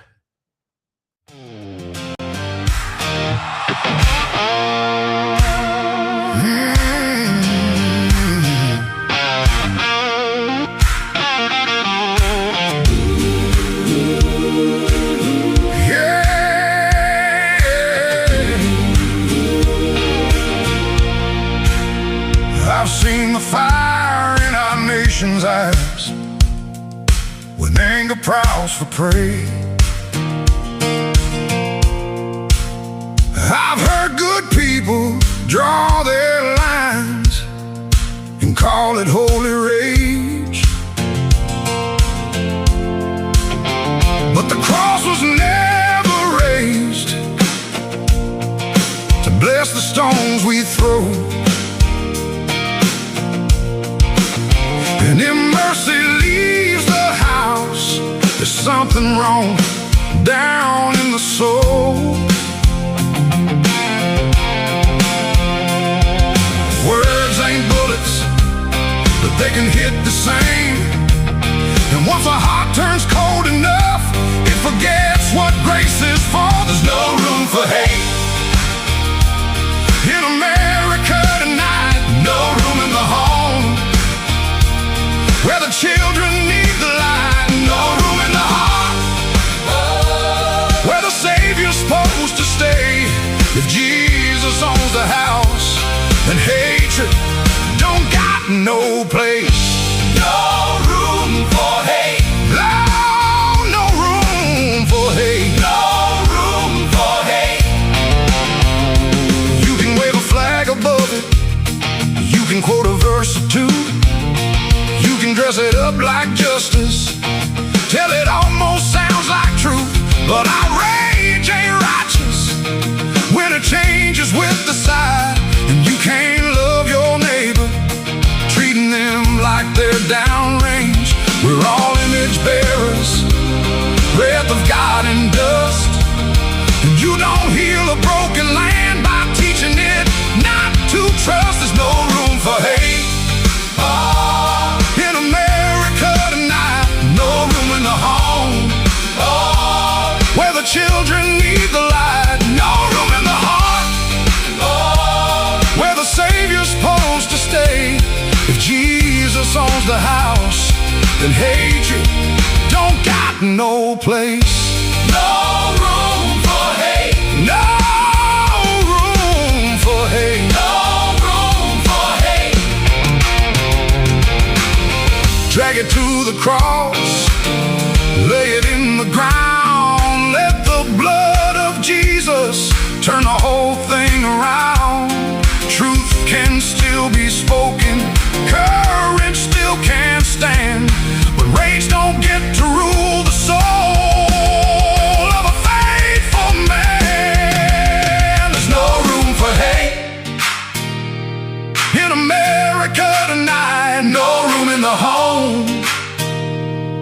the children need the light. No room in the heart, where the Savior's supposed to stay. If Jesus owns the house, then hatred don't got no place. Let revival start. Where the anger breaks. Where the anger breaks. Let healing rise up. Where the hurt gives way. No room for hate. No room for hate. No room for hate. No room for hate. Not in Jesus' name. Oh, not in this house. Not in this heart. Not in his name. No room for hate.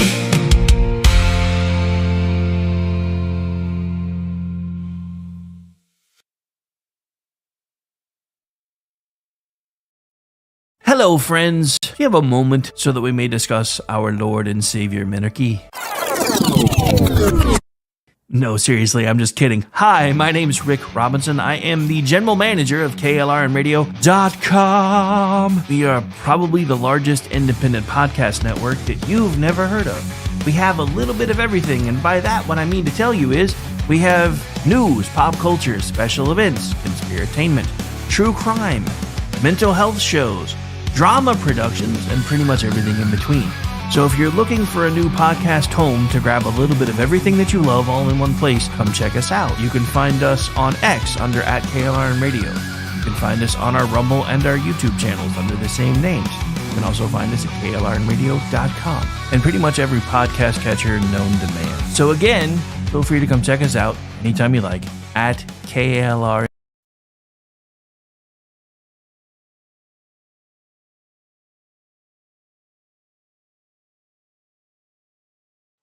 The following program contains coarse language and adult themes. Listener discretion is advised.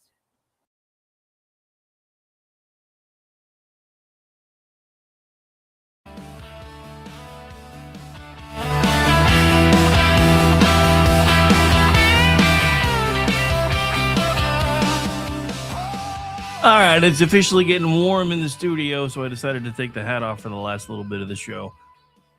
Anyway, we're back. We're live. And no, Andrew, this is not because of your comments about my football team. It's just because it's getting a little toasty back here and I don't feel like turning the air on yet. Anyway, so we're back. We're live. It's Wednesday, otherwise known as Chat Lives Matter Day. Don't forget to come back tonight starting at 7 p.m. Eastern with Inquiry with Stephen L. Hall and probably another guest inquisitor because I don't think the squirrel is back from his hiatus. And then after that, we have Toxic Masculinity, our once a month foray into everything the media tells you should hate about being a dude. Then we have Behind the Enemy Lines Radio, usually hosted by Gene and Ross, and I usually have been filling in lately as a third participant. However, Ross is apparently out for the night, so it'll be me and Gene. And then after that, we have Rick and Orty. And then after that, we should hopefully have Edge of Liberty. So I'll be working again until about midnight or so tonight. Hopefully you guys will join us and have some fun in the process. And also, because I keep forgetting to announce this, the feed will not be going dark at 1 Eastern-ish. The vice president will be giving one of his first ever fraud updates now that he's basically been put in charge of all the fraud stuff. So we're going to carry that for as long as it runs. So yes, extra work today. And honestly, if I'd have known about the hearing, because I didn't, we probably would have been carrying a lot of that today too, for reasons. But anyway, so back to what we've been talking about though. So let's talk about this fraud stuff a little bit before the vice president says what he's going to say about it.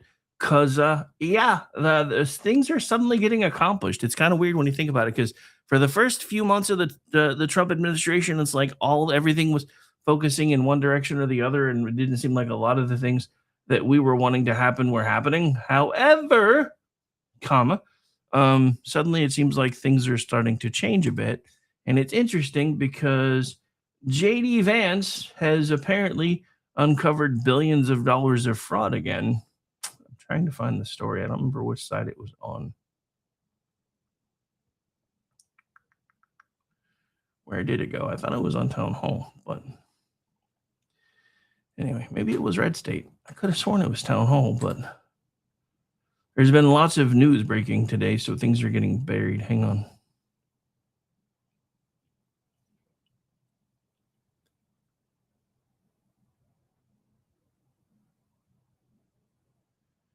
Okay, so we talked about that. Huh. Oh, there it is. Big, beautiful new win. Yeah, love how they keep working that in. This is from Ward Clark over at Red State. The Vance Fraud Task Force has halted $1.4 billion in hospice fraud, so I'm sure this will probably get talked about today. This is one of those, yes, this is what we voted for moments, which for some of us have been few and far between. Vice President J.D. Vance's task force has now withheld $1.4 billion, and again, billion with a B, in taxpayer money that was being sought allegedly through fraud. That's billion, again, with a B, followed by alien. Sorry, I had to actually steal Ward Clark's line there, so I want to give credit because I've never thought about doing. Dude, I may start doing that in more of my articles. That was pretty cool. So here is the full report, and I'm sure this will be something that he talks about today.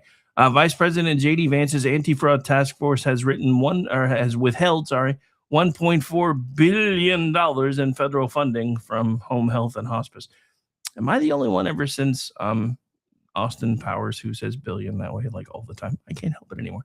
And hospice providers nationwide following a wave of suspensions enacted by the anti-fraud task force targeting operations in none other than commie failure, along with Minnesota and several other states. Approximately 90% of these suspended providers have not reached out to the Centers for Medicare and Medicaid Services, otherwise known as CMS, the agency tasked with combating fraud, waste, and abuse since payments have been suspended. Trump administration officials told Fox News Digital that they believe a lack of communication between alleged fraudulent providers and CMS indicates that the providers were actually not legitimate enterprises. Not legitimate, you say. President Trump has made the eradication of systemic fraud a cornerstone of his administration's domestic policy. On Monday, CMS Administrator Dr. Mehmet Oz blasted California officials over the state's hospice crisis, charging that the fraud is stealing your lives and pointing to a sophisticated web of international graft. We've got Russian government involvement, surprising pretty much no one, that we believe is happening in Los Angeles. We've got the Chinese government involved. Remember that mayor who just had to step down? Kind of wondering why she's not. Equipment suppliers selling wheelchairs and other things, like canes, as there are McDonald's in South Florida. The owners often flee back to Cuba with the money the moment we move in on them. And why wouldn't they? Back to the report, though. In April, the head of a California hospice advocacy group warned congressional lawmakers that industry fraud is flourishing across the state, surprising almost no one willing to look. Sheila Clark, president and CEO of the California Hospice and Palliative Care. I changed California to California. How these ghost providers managed to evade regulators for so long. You'd be amazed, and I quote, how many hospices you can walk up to the door in California and there's nobody there. You can see 5 months worth of mail stacked up. Passed a survey. How exactly did that happen? How do you put a hospice in a burrito stand? That's got to be one of my most interesting stories, and I haven't really talked about it yet. They actually put a hospice care center in a burrito stand. How do you put hospice in a retail store? How do you have over 100 hospice,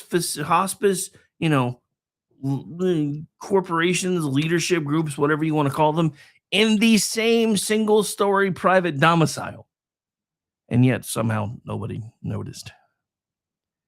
It's not that they didn't notice. It's that they don't care. It's federal government money. These people despise the federal government. It doesn't matter who's in charge of it. They despise it. And as a matter of fact, The only reason they want Democrats in charge more often is because it makes it easier to do this kind of crap, because the leadership on the Democratic side doesn't care either. They want this government to fail. It's one of the things that they have been pushing for. They have been part of this whole idea that we have to be knocked down a few pegs so that it can fall apart and they can swoop in and put it back together in their own image. It started with the best of intentions on the other side of the aisle after World War II. We had this crazy idea that we could take third world countries and boost them into second world status, and eventually take all the second world countries that we boosted in from third world into first world. And then we could all come together and figure out central government, make sure one world government, blah, blah, blah, yada, yada, yada. Then they realized that wasn't ever really going to work, because despite what the humanists and everyone tells you, people at their core are not usually good people. They hide it well. They dress it up. They try to make, well, I'm a philanthropist. No, you're not. You pretend you are. And I'm not saying this about every single person, but if the amount of fraud that we have found now that we're looking for it and we've only scratched the surface doesn't tell you everything that we as Christians have been trying to tell you since the dawn of time, the birth, the life and the death and resurrection of Jesus Christ, if that doesn't drive this home for you, I don't know what will. Like it or not, there is institutional sin that became a part of our life as soon as Adam and Eve disobeyed God. It wasn't so much the fruit that they ate, it was the fact that he said, don't do it, and they did it anyway. That changed everything about us on a fundamental level. And then it gave us knowledge we were never really supposed to have, which you can say is either a good or a bad thing. I don't really know. As a child, I always thought it was weird that it seemed like God wanted to keep us stupid. But then I see all the people that a lot of people make fun of who don't really understand how the world works. And they always have this giant smile on their face, and they're happy all the time, and they're in a good mood all the time because they don't have to worry about all the crap that you and I have to worry about. And I'm like, maybe he was onto something. But I don't really know, because I wasn't alive. And yes, as a child and as a teenager, the fact that we were being punished for something that happened thousands of years ago, if you believe what was spun up in the Bible, I personally still believe that we have no idea how long a day would be to an entity that lives outside of the time-space continuum. So I think we've gotten some of that wrong, and I'll be the first one to tell you that. Because not everything can be true at the same time. I'm just saying. But this is the thing. We're now finding, because we're looking for it, and we've barely scratched the surface of it, all the people that are willing to steal from me and you to get what they want. Some of them are Americans. Most of them are not. But the Democrats have been turning a blind eye to it. You know how I know Democrats have been turning a blind eye to it? And even some Republicans? How long have Democrats had supermajorities in the legislature in California? How long has there been a Democratic governor in California? And before you point out the governor, I barely considered him a Republican anyway. Just saying. So the problem is that we've seen these kind of things exposed over and over and over again by independent journalists, by local activists, and now by the vice president's task force. But it is likely the fraudsters busted to date are the very tip of the iceberg that we've been discussing.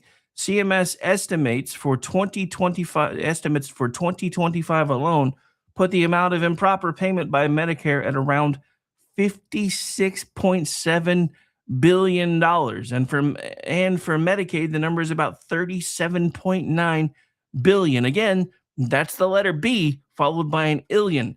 That's $94 billion in taxpayer money improperly paid, most of it almost certainly to fraudsters. And from what the Trump administration is telling us, a lot of that money has already been taken offshore to places like Cuba or Russia. In other words, these fraudsters are stealing from the American taxpayers to fund our nation's adversaries. So the new crackdown is great, but let's see what they're actually going to do with it.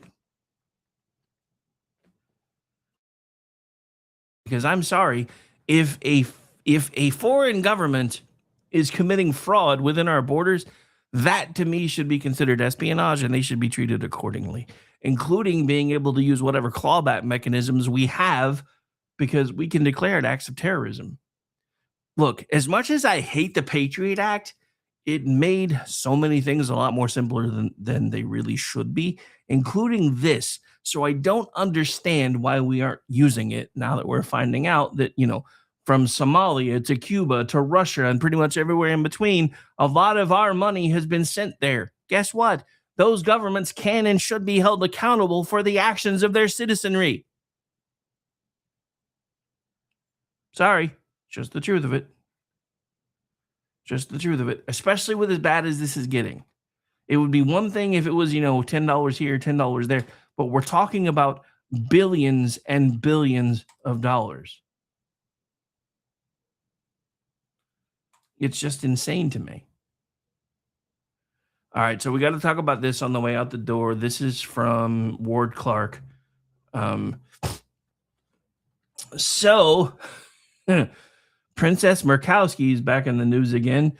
This time she joined Republican Susan Collins, if you can call her that, and Rand Paul. As much as I was proud of him for what he did today, this still pisses me off, in voting for a resolution to force President Trump to pull out our armed forces, who are still poised, locked, loaded, and aimed at Iran. The good news is that the resolution still failed. Republicans' support for President Donald Trump's war on Iran fractured on Wednesday. Senate Democrats have tried to splinter off Republicans from the near unified backing of Operation Epic Fury for months, with a campaign of attrition putting war power resolution after war power resolution on the floor ever since fighting began. And after 2 months of trying, they finally got some in the GOP to flip on Trump, with Senator Jeff Merkley's Democrat Oregon latest attempt. Still, it wasn't enough to terminate ongoing operations in the Middle East. The resolution failed in part because of the Democrats' last sane senator, John Fetterman. Dude, again, I almost want to apologize for ever calling this man Uncle Festerman. Almost. And he voted against the War Powers resolution. And again, I think he's figured out that they're done with him. So now he's just, fuck you guys. I'm still here and I'm going to make your life a living hell while I am. Which couldn't happen to a nicer bunch of Democrats. Just saying. The administration is insisting that the ceasefire is in effect, a reset button on the conflict's 60-day window. And I honestly think this is why Trump has been pushing this peace thing so hard. And I know a lot of us, even me, have been like, okay, I think you've given it enough time. And I get it. He's a deal maker. And he always wants to try to figure out a way to make a deal. It's how he's managed to do a lot of the peace talks that he's done. I mean, let's face it. The biggest war that he thought was going to be easy to make go away has been the one with Russia and Kiev. Because I'm sorry, I'm never going to call it Kiev. There's a reason we've always called it Chicken Kiev, and I'm standing by that. I don't care if you're missing. I don't care. I don't care. Because it's annoying. And I hate the well actually crowd. I got that earlier today. I actually put out a post when I saw this hearing that was about to pop off was popping off. This could be a good time to remind everybody that the cover-up's usually worse than, or is always worse than the crime. And I got a well actually in one of the chats that I work in, and I just left it alone because here's the thing. And this is why I stand by that statement. If you have to start the process to cover something up, even if it was supposedly unintentional, that gives you malice afterthought, because now you are going out of your way to hide things, especially if it was an accident, which is fucking stupid. So that makes everything that you're doing from that point forward premeditated, because you're taking the time to think about how to hide shit. So yes, the cover-up is always worse than the crime. And in many cases, it actually extends the statute of limitations once they figure out that you've been going out of your way to hide things. But anyway.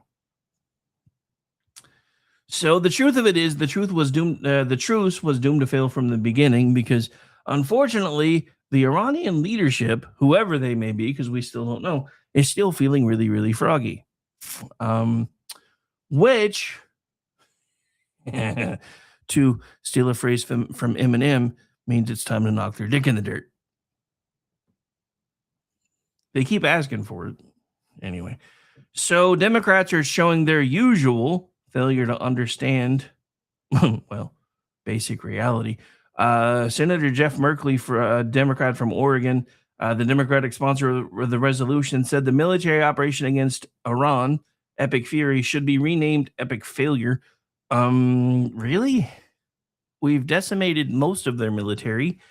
They really have no navy to speak of anymore, unless you count these fast boats, which apparently using F-18s and lasers we've been nuking.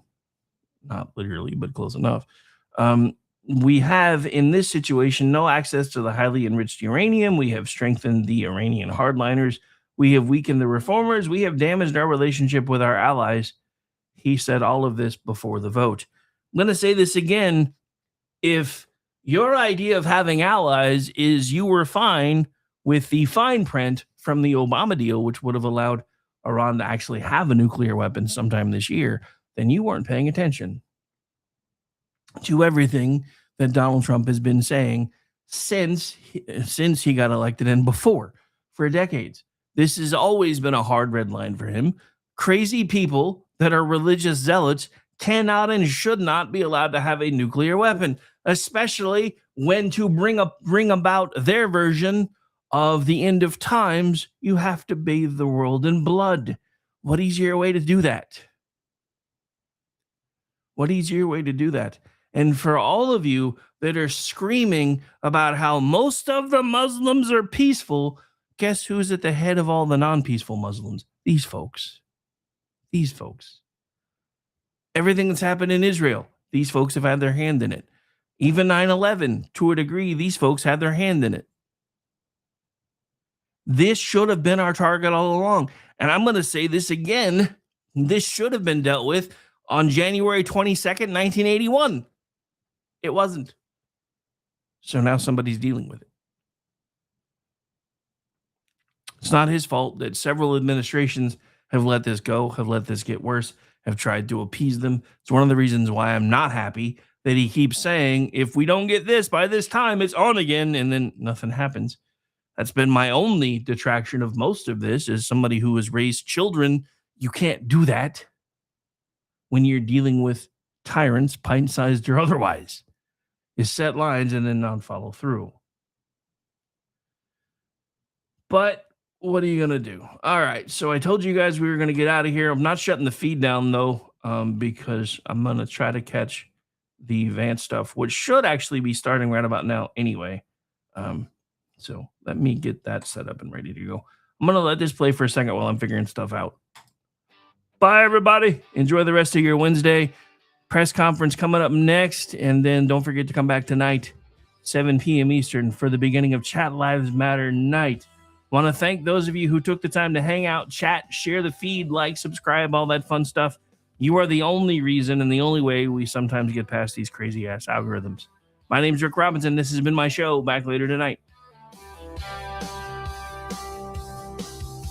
From red dirt roads to the Capitol steps, Rick's calling truth, no time for regrets. Fire in his voice, facts in his hand, talking sense to the heart of this land. It's the Rick Robinson Show, where the truth rises high. No spin, no script, just an eagle in the sky. From D.C. to Tulsa, he's calling it out. Mic in his hand, yeah, he's got the clout. And radio, raw and real, and feel what we feel.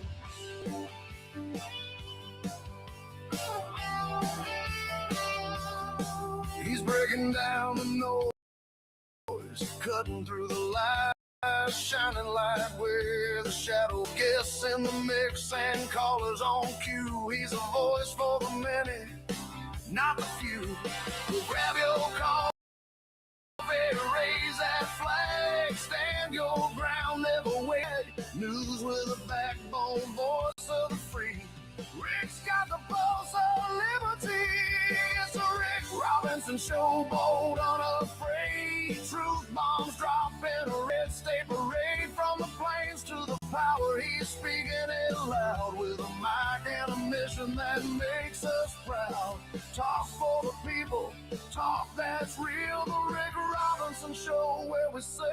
what we feel.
All right. Well, I was going to pull it from C-SPAN, but I can't find the link anymore. So I went and found it on the whitehouse.gov YouTube channel.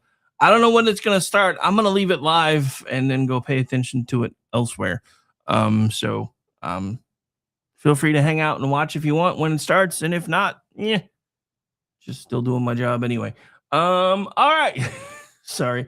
I'm a little discombobulated because reasons. Let me get the digital beacon feed spun up, though.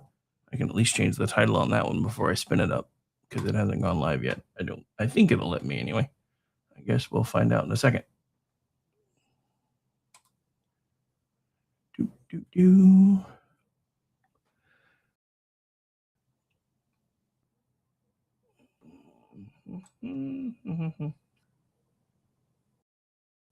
What did that say? I was getting something. I don't know what that was, though. Oh, see, they pulled the monetization because of the topic today on YouTube. Not that it matters because I don't get enough hits off YouTube yet to do anything with it anyway, but still, that's annoying.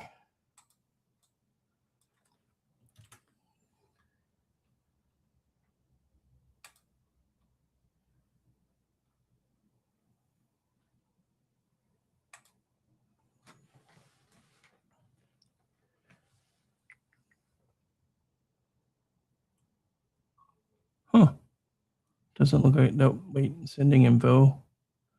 Sorry, I know I'm talking over this, but it's not doing anything right now anyway. And now streaming. So let's see if, since I hadn't started that feed yet, did it let me change the title? Or is it going to run the other one? Sorry, we're doing some checking things out while we're on the process. Hey, it actually worked. Cool. All right. All right. So I'm stepping away now. This should be starting any moment now. And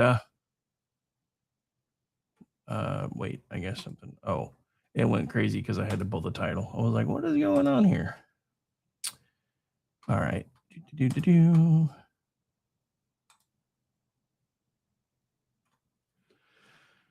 All right. Just waiting on it to start. So here you go.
Good afternoon, everybody. How we doing? Good. Good to see you all. So as you know, the president just landed in China a few hours ago. I always, you may know that because of Secret Service protocols that I don't travel outside of the country with the President of the United States. So on days today, I sometimes feel like Macaulay Culkin in Home Alone. I walk into the White House and it's very quiet and no one's there, and it takes me a second to realize exactly what's going on. But we've got a very big announcement today, actually a number of big announcements, and looking forward to hearing from Andrew and Dr. Oz and Kim about that.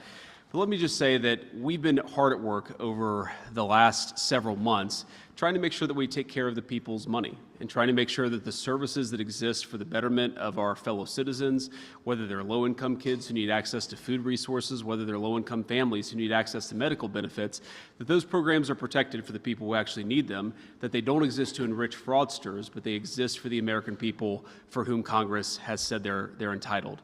And that's exactly what this fraud task force is about. One of the things that I thought going into it, but that I've learned about fraud, is that it always has two fundamental victims. The first victim is the American taxpayer, who is generously paid into these programs in an effort to give their fellow citizens a leg up. But it also has as its victims the people who are meant to benefit from these programs, who are not able to benefit, or maybe are benefiting less because of what a disaster some of the fraud has wrought in these programs. And let me just give you a few concrete examples of what we're worried about, of what we're targeting, and also what we're going to do to solve some of these problems. So first, we're announcing that the federal government is deferring $1.3 billion in Medicaid reimbursements from the state of California. And the simple reason is because the state of California has not taken fraud very seriously, and because of that, we see a lot of the consequences that I just referenced. And again, let me highlight the fact that this really is two separate victims. So there are California taxpayers and American taxpayers who are being defrauded because California isn't taking its program seriously. But also you have people who've been prescribed medications that they don't even need. Sometimes they've had drugs put into their bodies that they don't need because fraudsters have actually encouraged false prescriptions and false administration of medications. So think about this. You're just a person trying to go see a doctor. You assume that your doctor is doing the right thing, but these fraudulent healthcare providers are getting rich by giving people medications they don't even need. It's a defrauding of the American taxpayer, but it's a violation of the trust that should exist between every American and the people who prescribe the medications. That's one thing that we're targeting, and this is why we're taking this action, is because we want California to get serious about this fraud. The second thing I want to talk about, and it requires a little bit of background explanation, is that we are going to very aggressively encourage the states to take Medicare fraud more seriously. So I think a lot of you understand, but for those of you watching at home who don't appreciate this, the Medicaid system that exists in the United States is really 50 separate systems. The federal government pays most of the Medicaid money, but then each of the individual states actually administers the Medicaid program. Now, we have red states and blue states that go after fraud aggressively, but we also unfortunately have some states, mostly blue states unfortunately, that do not take Medicaid fraud very seriously. So you have what's called Medicaid Fraud Control Units, or MFCUs. These Medicaid fraud, these anti-fraud units within the Medicaid program, we generously, meaning the federal government generously gives these fraud control units many, many billions of dollars across the United States of America so that they can take Medicaid fraud seriously. But let me just give you an example to highlight how absurd some of these Medicaid fraud programs are, because they're not actually being used at all. This is a tool. This is a tool that we want the states to use, but unfortunately, a lot of states aren't using these tools at all. Let me highlight this with just a couple of separate statistics. So, the Hawaii Medicaid program has received billions and billions of dollars from the federal taxpayers. And of course, Hawaii taxpayers have paid in a lot of money into this program over the last years as well. Guess how many convictions or indictments has Hawaii had over the last few years in its Medicaid fraud program? The answer is 0. Not a single indictment, not a single conviction, because the administrators of the Hawaii program just don't take it seriously. They don't think that fraud is a big enough problem. They don't care about protecting resources. They don't care about protecting that Medicaid program. So what does that mean? That means that if you're committing fraud in Medicaid in Hawaii, at least up until now, hopefully now they're going to take it seriously, you have had effectively free reign from the government of Hawaii to commit as much fraud as you want. That is a complete disgrace. In New York, which does a little bit better, but not by much, New York has had 9 indictments over the last year. 9 indictments. That's a $100 billion Medicaid program just in New York, and you've had 9 indictments. Indiana, which has about a third of the population of the state of New York, has had more than 4 times as many indictments over the same period. So does anybody here seriously think that the good people of Indiana are 12 times more likely to commit fraud than the people of New York? No, of course not. That's absurd. What is happening is that the leadership in New York are just not taking the fraud issue seriously. They're not using these anti-fraud control units to actually investigate and indict the fraud. So what are we going to do to fix that? Today, we are sending across 50 Medicaid programs, we are sending letters that will require them to show that they are effectively and aggressively prosecuting Medicaid fraud in their states. And if they do not aggressively prosecute Medicaid fraud, we are going to turn off the money that goes to these anti-fraud units. And I want to say a couple things about this. You may think, obviously, this is a Republican administration. We're all proud Republicans up here. You may think that this is purely a red state or blue state issue. That's actually not true. We see Medicaid fraud issues in Ohio, the state that I used to represent in the United States Senate. We also see Medicaid fraud issues in a state like Maryland, which is obviously a very blue state. But both Ohio and Maryland have worked with us to take this issue seriously. They've worked with the guys behind me. They've worked with our entire team to make sure that they take fraud seriously. Again, this does not have to be a red state or a blue state issue. This is just basic good government. However, states like California, states like Hawaii, states like New York have completely not taken the fraud issue seriously in the Medicaid program. And so for those states that refuse to get serious about fraud, we are going to turn off that anti-fraud money. And if we continue to find problems, we can turn off other resources within their state Medicaid programs as well. Our goal here is not to do that. We don't want to turn off any money. What we want to do is ensure that people are taking fraud seriously. We want to protect Medicaid. We want to protect Medicare. But we can't do that if the states that are administering those programs are allowing those programs to be fleeced by fraudsters. So we encourage, whether it's California or New York or Maryland or Ohio, we encourage people to work with us. We want to help you use technology and other tools to get rid of the fraud, to get to the root of the fraud. We want to help you. But we can only help these state programs if those state programs are willing to help themselves. So these letters are the first step, the first effort to try to force these states to get serious about prosecuting fraud, and that's exactly what we're doing. Let me just talk about one final issue here. We see a lot of fraud in the home health care and in the hospice care system. I think Dr. Oz will probably talk a little bit more about that, but again, you have to appreciate that this fraud issue is fundamentally theft from the taxpayer, but also theft from people who need these programs. Just last month, a California psychotherapist, a woman who had spent 40 years treating patients, helping people deal with problems, found out that her Medicare program had been turned off, that she did not have access to the resources that she had been paying into for her entire life. Why? Because a fraudster had stolen her identity and signed her up for health care services that she didn't need, and so she had been turned off of the health care services that she did need. This happens way too much in the United States of America, and it happens because until recently, we did not have a government or an administration that actually took the fraud program and took anti-fraud prevention seriously. So let me just close with one final observation here. First of all, why are we doing this now? Why weren't we doing this 2 years ago? And the simple answer is because we didn't have a president and we didn't have an administration who took fraud seriously. So I want to thank the President of the United States, though I know he's busy in China. All of these efforts, all of these things that we're finding are because we have a president who has told us, take the fraud issue seriously, get to the root of it, and turn off the money when we find out that money is going to fraudsters. So that's exactly what we're doing. But I just want to say that for me, and I think for a lot of people who are involved in this effort, this is very personal.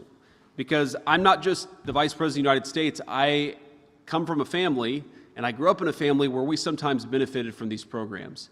The generosity of the American people is one of the most amazing things about our country. I think all of us, of course, just passed tax day. None of us like paying our taxes, but we do it. And why do we do it? Because we know that it goes to give a bite to a low-income family that can't afford food. We know that it goes to pay the military who keep us safe. We know that it goes to some essential services.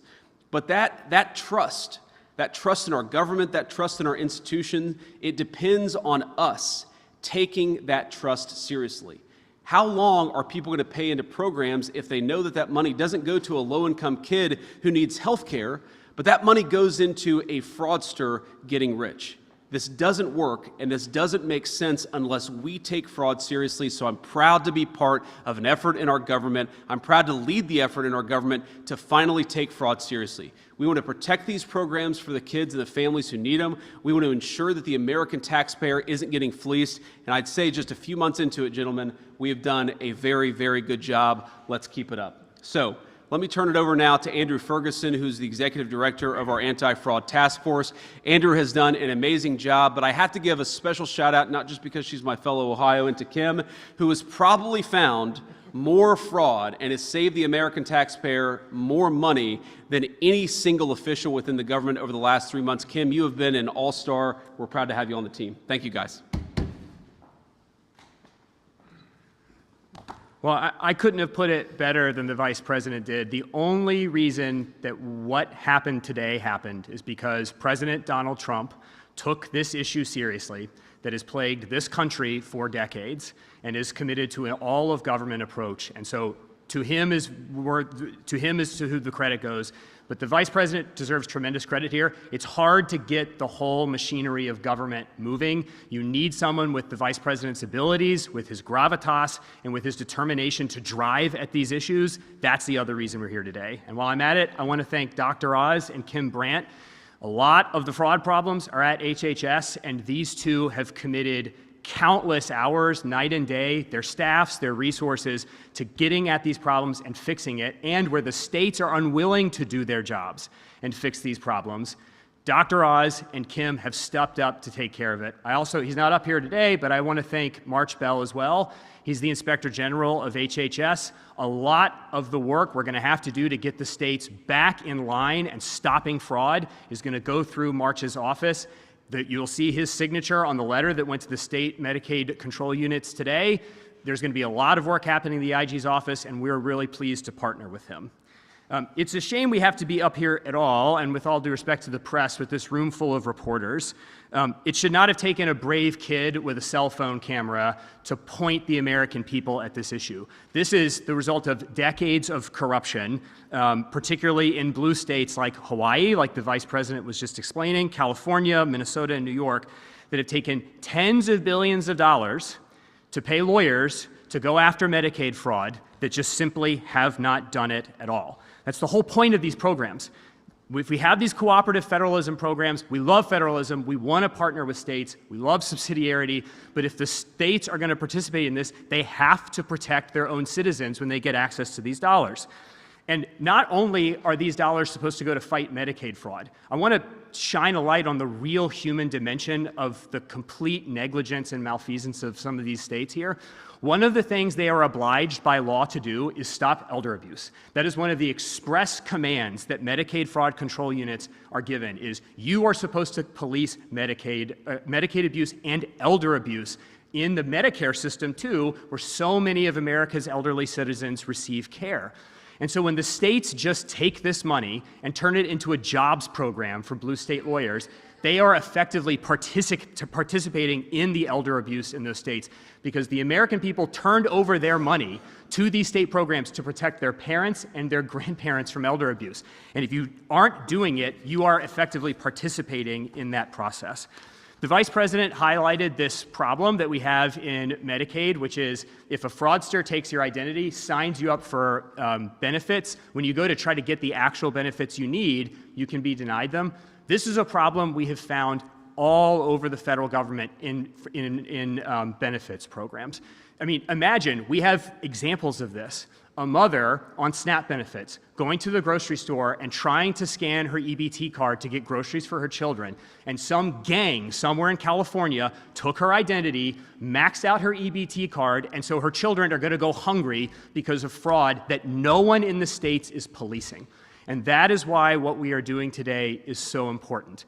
The states should be our partners with this. We want to partner with the states, but what we aren't going to do as stewards of the American taxpayer dollar is to send those dollars, billions of them, to the states to line the pockets of state attorneys general who don't want to participate in protecting our benefits programs so that the people who really need them, the people that the American people have agreed to part with their hard-earned dollars to help, to defend, to protect, and to get through hard times, actually get the money. And if the states don't want to cooperate, for the first time, HHS, the Fraud Task Force, the Vice President, and the rest of the federal government are going to tell you, cooperate or lose your funds, and we will do the job for you. Because at the end of the day, if the states won't protect American citizens, the President of the United States and the Vice President will. And that is why I am so honored to be able to participate in this process, because this is ultimately about making sure not only that we aren't stolen from as taxpayers, but the American people who are entitled to this. For Medicaid and for Medicare, people who have paid into these programs their entire lives actually get the benefits that they are entitled to. And with that, I'm going to turn it over to Dr. Oz to talk about all of the efforts at HHS. Thank you, Andrew. Mr. Vice President, thank you for the leadership, the spirited desire to harness a group of stallions. They're back there, by the way, if you want to see the men and women who are leading the task force. They're at the back of the room, but they've done all the work that allowed us to come up here. In February, we had the largest anti-fraud announcement from CMS the day after the State of the Union address, in which the President created this task force and appointed the Vice President to lead it. Today's effort is larger. It's much larger. And there's a reason for that. Half of the fraud, we believe, in the federal government could be coming out of healthcare services. We're a large rhino that can be stabbed effortlessly by foreign governments, like syndicated criminal entities, and smaller time operators who can take advantage of the system with, as Andrew pointed out, as little as a Medicare beneficiary number, which is basically a credit card, to defraud this system. Unfortunately, that results in about $100 billion of estimated theft just from Medicare and Medicaid. That, just to put it in the context of affordability, which is a very important subtext of this discussion, we would be able to double the life expectancy of the Medicare Trust Fund if we could deal with the fraud issues just in Medicare. So anyone who's out there working their tail off, hoping Medicare will be there with them and for them, and we know many young Americans don't think that's going to be the case, it will be the case. If we take the fraud out, it'll be there for you and your children as well. And stopping this as a means of extending the Medicare Trust Fund is a noble purpose, but as has been pointed out by the Vice President and Mr. Ferguson, it is about the human costs. Because if these fraudsters are willing to take your money, they will definitely steal your life and take your health along the way. So let's transition to the 5 major actions. I'm going to go through them in order. I'll share them with Kim, who her nickname is Killer Kim. Mr. Vice President, you'll learn why in a second. She is unstoppable, and you want federal employees like Kim out there like bulldogs going after this fraud. It's right there for us to find. If we have partnership with the states, it'll help a lot. First, we need a better nickname for her if she's going to work in healthcare. She's a Buckeye. Yes, she's a Buckeye, so I gave her a choice. Is that a typical name in Ohio? I don't, not that Okay. California Medicaid deferral that the Vice President mentioned is $1.34 billion.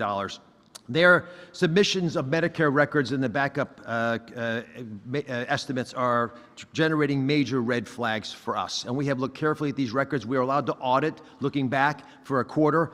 Dan Brillman, Capri-Snap, who lead the Medicaid program, spearheaded this effort with a great team. We've discovered $630 million in billing from the folks who are egregiously the top 5% of outliers in billing. This is numbers so big you can't imagine anyone billing for these numbers of patients, and that much for each patient. And so we're asking California to clarify for us how it got there. Second big area of observation is when you bill within a state, you should be comparable to the states around you. But in California, that's not been the case. In California, the growth of spending in personal care services, in-home services, is twice the rate of the average of the rest of the country. Let me say that again. The rest of the country is at one number. California is twice that number in its growth rate. We estimate there's $500 million that could be at risk, taken from federal taxpayers. That means people in New Mexico, which is a blue state, are paying extra taxes so that California can get away with something that they can't defend. So there's $500 million there we're going to defer to. They can show us more convincingly why that's the case. And there's another $200 million that we're stopping in questionable expenditures. Much of that is linked to immigration-related costs. You know, folks who are undocumented, and we're not sure why we're paying for this. And as you know from the Working Families Tax Cut legislation, which I'm going to emphasize is a program that saved Medicaid. The President and Congress saved Medicaid with that bill. That became legislation. There's another $200 million at risk there. Added together, $1.34 billion. It's the largest deferral we've ever made. We're making it for a good reason. We'd like the state to at least come to the table and explain to us how these outlier payments have been generated. Second major issue is home health care fraud and hospice fraud. So let's just clear this up. Hospice, end of life, designed 40 years ago, a beautiful program that's designed to take care of you because you have cancer and you're not going to survive more than 6 months. To do that, the federal government says, we're going to trade your Medicare benefit for hospice benefit. So you give up Medicare, because why would you want to have coverage for things you're never going to use? You're dying. You want to die with dignity and grace. It's a beautiful program. Unfortunately, in California and other states, fraudsters have stolen your Medicare number, taken it and given you hospice you didn't want, which means if you get sick and go to the ER, you're not getting care. And you can't even find out what happened because you weren't in the mix of this. There have been a lot of people complaining about this over the years, including people that should have been listened to, like the Auditor General of California, who in 2022 raised this issue to the current governor, and for some reason they have not taken action. Unfortunately, we have a reality that, again, we got to face. A third of all hospices, a third of all these programs in the entire country are in Los Angeles. Ask yourself, how is that possible? It's not. There are not that many people dying in Los Angeles. We're not talking about California, just Los Angeles. So Kim and the team, with Janina Ugo and a bunch of other great folks, went through the list of all the people, and we believe that at least half of the hospices in the entire area around Los Angeles are fraudulent. And today we announce 800 of those hospices have been suspended. That's getting us, close to where we think we should be. 800 hospices that last year charged the federal taxpayer $1.4 billion will no longer be paid. Now, Mr. Vice President, if your core business was shut down by the federal government, would you call? Yes. You would call. Crickets. We have less than 20 who have complained. We're not even sure those are legitimate. 800 hospices shut down, and we're not hearing much. It's crickets out there. So we believe we're on the right path here. Next is a nationwide moratorium on all new hospice and home health care. Why is that possible? Because when we squeeze the balloon in California and slow their growth of hospice and now take away 800, the payments to 800 hospices, we know what those fraudsters do. They move to nearby Nevada. Next door, Nevada has a 7-fold increase in hospice already. Arizona, Texas, they're moving across the country. So we've today announcing a moratorium nationally. There will be no new hospices or home health care open in this country. If you have the program now, you can keep it. You can go to ones that already exist. We're not taking away any services, but there will be no new ones, licenses granted until we can figure out a better way of working across government. Let me highlight this, because when Andrew, who's leading, and the Vice President are chairing this task force, it's very simple. You have CMS, you have OIG, March Bell sitting over there. You have the Department of Justice, you have the FBI, you have Treasury. You put those things together, you make a powerful fist. And that's the fist we're going to punch through bureaucracies and realities that are stopping our ability to protect the American people. I'm going to leave you one last thought, and then I want to ask Kim to cover some of the issues around the Mufukos and the Medicaid war room that she's creating. It is a reality that states are all over the place in their desire to partner with the Vice President in this task force. There was a letter sent out 2 weeks ago asking every single state to respond within 10 days to whether or not they will be willing to revalidate their providers. What that means is if you're providing home health care services, which are unlicensed people, providing services in undocumented areas that are unverifiable right now in many instances, basically you're having your kids carry the groceries upstairs for you. These are services your family used to provide for you. We asked all the states to work with us to validate if these are legitimate services from legitimate providers. Every single state responded. So contrary to the narrative around red and blue, every state wants to protect their citizens. Some are just more competent or brave enough to actually make those steps. And for some reasons, as you heard today, California has been lax in this endeavor. We hope this wake-up call will be heard loudly across the beautiful state of California, whose people we're trying to protect, sometimes from their own leaders. Kim? So when we took office a little over a year ago, we were looking at the fraud and abuse issue and saw that it was all pay and chase. We were going after the money after it was already out the door. And so we thought there surely has to be a better way. So we created the Medicare Fraud War Room, where we looked at claims in real time before they were paid so that we could determine, were they legitimate? Were there the outliers that we've heard examples of today? And how could we stop it? Over the past year, since the Medicare War Room started on March 31st of last year, we have stopped over $2 billion from going out the door just by targeting those high-risk providers. Recently, a couple of weeks ago, we've decided to take it a step further, and we're now doing a Medicaid War Room. And what's unique about this is it's the first time that we've ever partnered across the board with our law enforcement partners, the HHS OIG, DOJ, the states, the MFUCAs, the Medicare Fraud Control Units, all working together for the first time to look at Medicaid claims in real time and be able to determine how we can stop those payments from going out the door, to stop the instances of an 89-year-old woman who had over 5,000 skin substitutes, or to stop the types of things that are just really aberrantly ridiculous.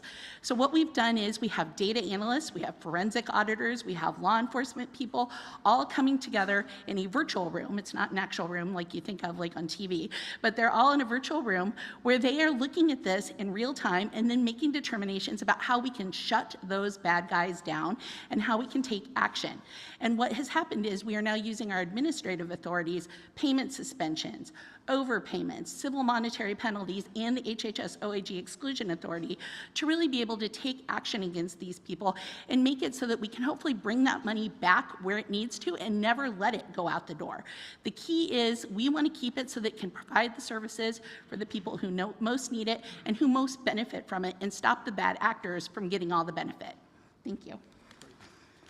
Thank you, Kim. So, Dr. Oz, I want to make sure I understand this well. So you're saying that we kicked off 800 fraudulent healthcare providers off of the Medicare system, and not a single one of them called the government and said, hey, you made a mistake? We've had a handful of calls. We're not sure they're legitimate yet, but it's less than 20 out of 800, and we're auditing them. Unbelievable. So at least 780 are not even trying to claim that they're not fraudulent.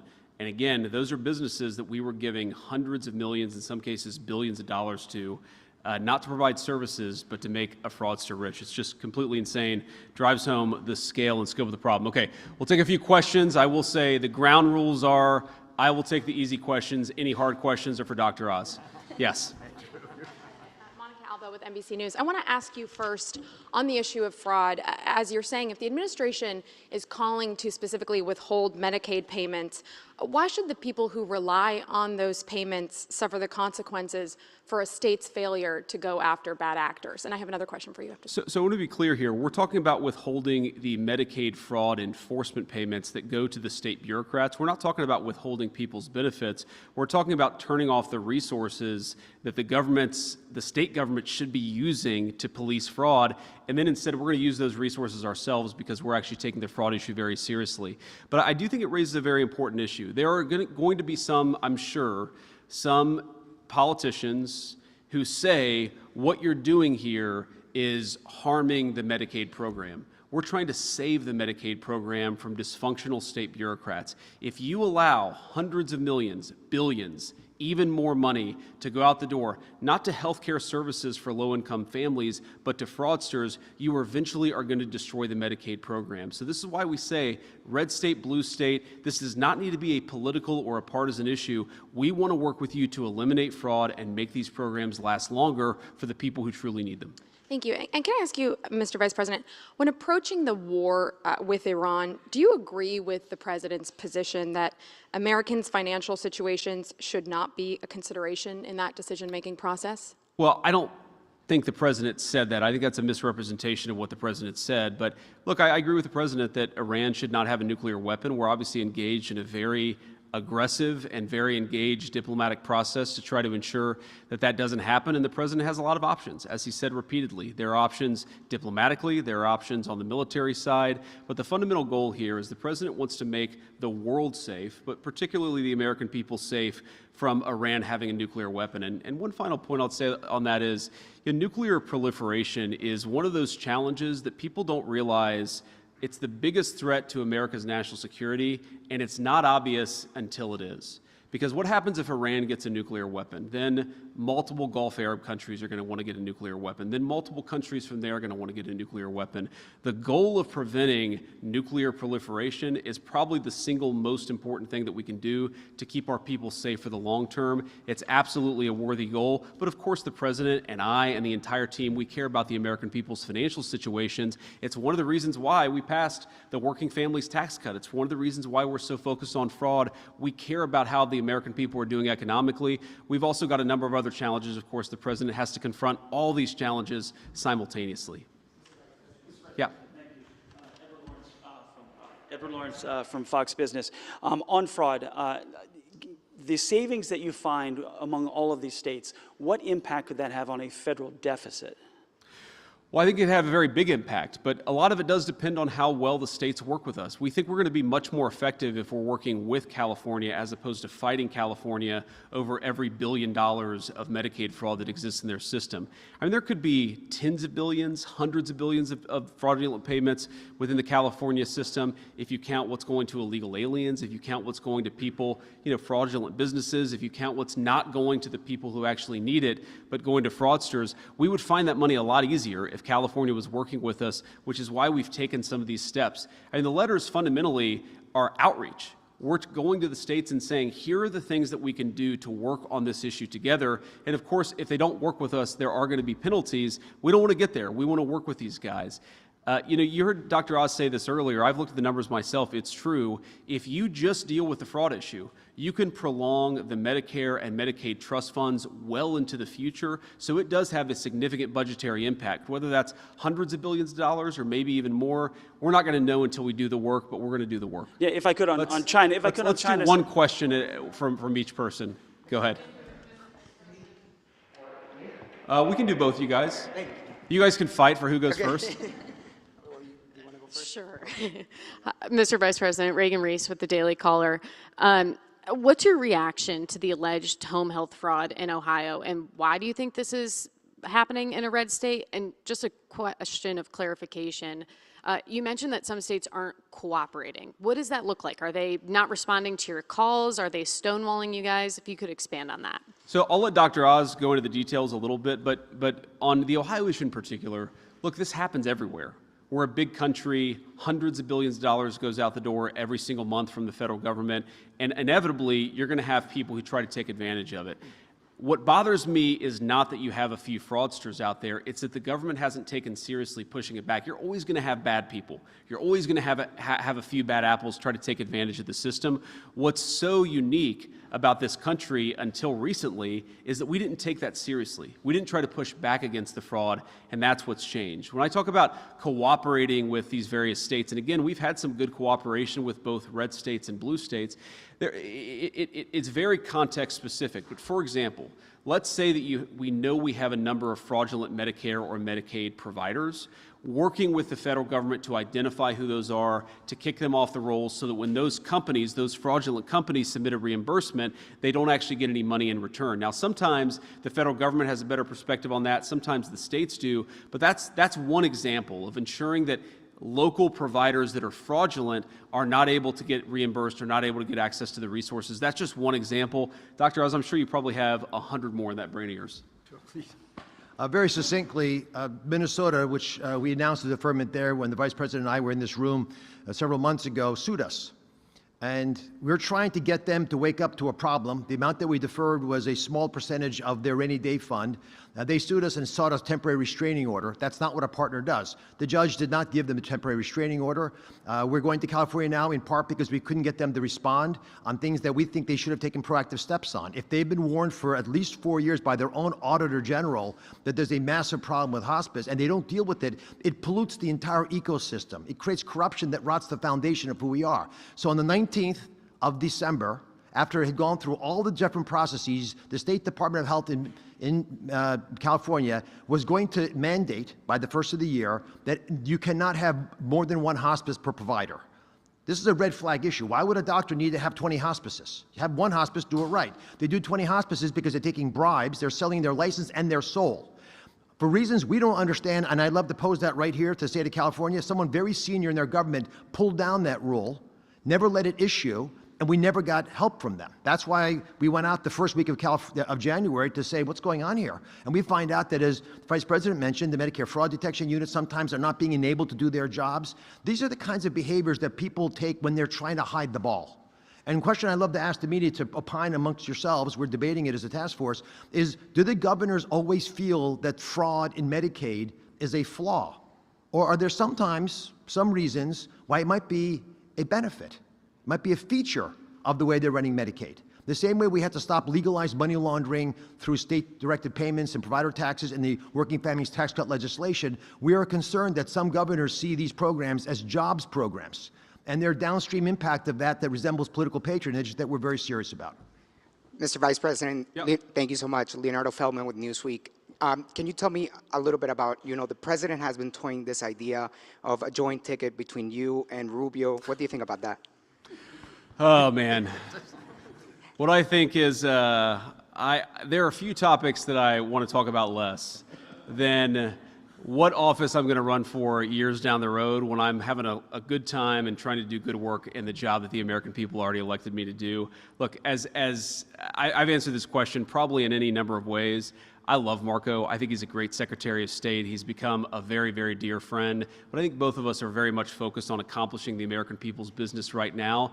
If I was the American people, there are a few things that I would hate more than a person who's barely been in one office for a year and a half, who's angling for a job 2.5 years down the road. Let's do a good job now. We just got to keep at it. Go ahead. Oh, God. Just quick, I have a fraud question. This is Kit with CNN. It's not us who are bringing this up. A couple days ago, Trump made this statement to people in the Rose Garden. Why do you think he does that? Do you think it's a little bit of toying with you both over your succession? Why do you think he brings that up? Just number one.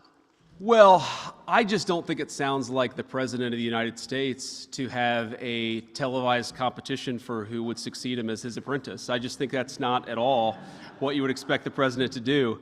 But no, I think the president, he's always been fascinated by politics. If you talk to him, he was fascinated by politics 30 years before he ever ran for office. So I think it's natural for him to, joke around with us a little bit, to play around with the idea. But I can tell you the president is as focused as any of us on making sure we do as good of a job now for the American people.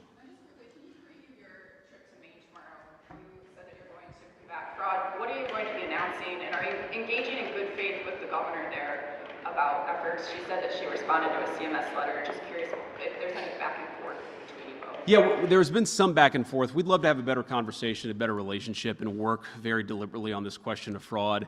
And certainly have an open hand, have an open heart in this White House to working with anybody, including the governor of Maine. I'm not going to tell you everything I'm going to say tomorrow in Maine, because if I did that, why would I go to Maine tomorrow? But I'm looking forward to it. It's a beautiful time of year to be in the state of Maine. We're going to campaign a little bit with Paul LePage and talk about the fraud efforts that we have going on, and talk about a few other things as well. Thank you. President, this is Elizabeth Mitchell with the Daily Signal. The Fraud Task Force and ICE identified more than 10,000 alleged cases of fraud in the optional practical training program. Some Republicans have been calling for this program to end in light of this. Is the Trump administration looking into changes to this program in light of the fraud? Sorry, changes to which program in particular? The optional practical training program. Yeah, so we're looking into a lot of this stuff, and the fundamental question obviously is we want to save the American people money, but we're also trying to preserve programs that exist for the benefit of the American people. We're also trying to make sure that we do this in a way that's defensible, that's not going to get challenged in a court, or if it does get challenged in a court, where we can defend things. So, Dr. Oz, do you want to say anything about that particular program? We're looking at everything. I will tell you that once a week I get an update from Andrew and from the team on the number of things that we found in the anti-fraud task force, and it's kind of shocking. People, I go on the road and talk to, a lot of folks out there. I was in Iowa last week, and one of the most common questions I got was, is the anti-fraud thing, is it hard? And I'm almost confused by the question because, unfortunately, there's so much fraud in the federal government. There was so much that we allowed to accumulate over the 4 years of the Biden administration and, frankly, probably over 40 years of bad American governance. There is so much fraud for us to go after. What we're trying to do is go after the highest value targets and the things that preserve these programs for the American people. Yes, sir. Record piece with the Federalist. Thank you. You said that administrators they don't care or that they're neglectful with the funding, but does your team think that there are bureaucrats in federal or state governments who are actually complicit in helping fraudsters? Well, we think it's possible, right? I don't want to prejudge these things, but we've certainly seen reports of, for example, Gavin Newsom in California or Tim Walz in Minnesota getting these reports that there were fraudulent activities happening in their states and then looking the other way. Whether that rises to the level of criminal conduct, I don't know, but we're certainly looking into it because as much as we care about protecting these programs, we also care about ensuring that federal and state officers aren't violating the law. And if they are violating the law, then of course we have to prosecute them. That's an important part of equal justice under law. So we're looking into this stuff, but I can't commit to it because unlike the last administration, we tend to only prosecute people when they've actually violated the law, not just because they have the wrong political affiliation. Yeah, go ahead. Dead Americans on food stamps. I'll do this again. Dead Americans on food stamps, you mentioned the other day, 186,000 dead Americans, to your knowledge, are receiving food stamps. Are you confident that you can get that number down to zero? Well, I want to be clear, I don't actually think 186,000 dead Americans are receiving food stamps because that would be impossible. I don't think that we have 186,000 ghosts walking into the grocery store and achieving benefits. I think that we have people who are claiming that they are getting food stamp benefits. They're using the identity of a dead person. So it's very much a living person. It's a living fraudster who's stealing the identity of a dead American. I just want to be very clear about that. But look, we know this is happening. We think that it's costing the American people hundreds of billions of dollars. By the way, another hidden cost of fraud is that it drives up the cost of goods for everybody. Because if you've got hundreds of billions of dollars chasing food that is going to dead Americans, living fraudsters, that's going to raise costs for everybody. So it actually is one of these things that has multiple victims, including the fact that it's driving up the cost of good for other Americans. And on the yes, China all the way in the summit, back. No, sorry, man. You got two, I think. I really like your jacket, but still only one question. I'm going to stick to my rule here. Thank you, Mr. Vice President. Daniel Baldwin, One American News. You spoke a little bit about states cooperating, and that was a big theme the first time you and Dr. Oz came here and spoke to us about the Minnesota Medicare payments. Sure. You referenced Maryland as a blue state that's cooperating. You mentioned red states that were cooperating. Have you guys been successful in putting up any guardrails with states that have cooperated thus far, and what do those guardrails look like? Well, the biggest guardrail is the one that we announced today, which is that if you have all of this money that's going for Medicare fraud prevention or Medicaid fraud prevention and you're not actually using it, we're going to take that money back and use it with our prosecutors and our investigators to ensure that we're actually looking at fraud. And then what that would do eventually is it would allow us to actually engage in some other enforcement actions. If they're not taking the anti-fraud stuff seriously, then there are some additional steps that we can take beyond that. I think the approach that we've tried to take really has been collaborative. We've tried to identify with the states, here are some examples of some very bad fraud, here are some things that you can do to fix it, here are some ways that we're willing to use our resources to help you. And again, most states have been pretty good. There have been a few, unfortunately, very large states that collect a lot of money in federal revenue, and I think a lot of us know why that is. You have political leadership that doesn't like the idea of cooperating with a Republican administration, even though it's a very common sense, good government principle. I think you have some people who know that a lot of their constituencies, maybe some of their donors are getting rich from fraud, but regardless, red state or blue state, we're going to go after it. We have to. This is so important. We are not going to have a generous country if Americans think that they're paying their taxes not to needy people, but to fraudsters. That's fundamentally what we're trying to fix, is rebuilding America's trust. That when you pay your taxes, when you send money to a program, it's actually going to the people it's supposed to go to. It's a fundamental principle of good governance. It shouldn't be anything Republican or Democrat. It's just good government. Yep. Go ahead. Taylor with Spectrum, good to see you. Good to see you. You've emphasized a lot how you want this not to be partisan, and you're going to look at red and blue states. The president, when he posted about you becoming the fraud czar last month, he wrote, the focus will be everywhere, but primarily in those blue states where crooked Democrat politicians have had a free-for-all. I'm curious, as you guys have been trying to interact with these states, do you worry that the president's remarks like that undercut the efforts for this not to be partisan and that could lead to resistance? No, I don't worry about that because he's talking about crooked governors. And of course, if you have a crooked governor, they're not going to work with us, and we're going to have to use other tools to ensure that they do. But I think that there are a lot of governors, Democrat and Republican, who recognize that this is a very serious problem, that we're offering resources to try to help solve that problem. And I think a lot of them recognize that, yeah, they've got maybe a few crazy people in very far left states, but most people, most Americans want to solve this problem. And I've actually been gratified by the fact that we've gotten a lot of cooperation from across the political spectrum. One other point about cooperation, we're not there yet, but one of the things we're going to do on the fraud task force is, look, we're learning. We're learning a lot about the way the government operates. I mean, Andrew I almost feel bad for him sometimes because he comes to me once a week and says, here's this bureaucrat hurdle, or here's a wall that I would have never known even existed until we started to take this fraud stuff very seriously. So we've learned a lot over the last 6 months. We are eventually going to realize that there are tools that we do not have, that there are things that we need to do that Congress is going to have to step in and cooperate on us. I think that's going to be a big question of bipartisanship and common sense is when we identify some tools that we need to more fully go after the fraud problem, is Congress willing to play ball, or are they going to fight us every step of the way? I hope they play ball. Partisanship is crazy in this town, but again, this is such a common sense thing that I would hope that everybody would want to protect the American taxpayers. Go ahead.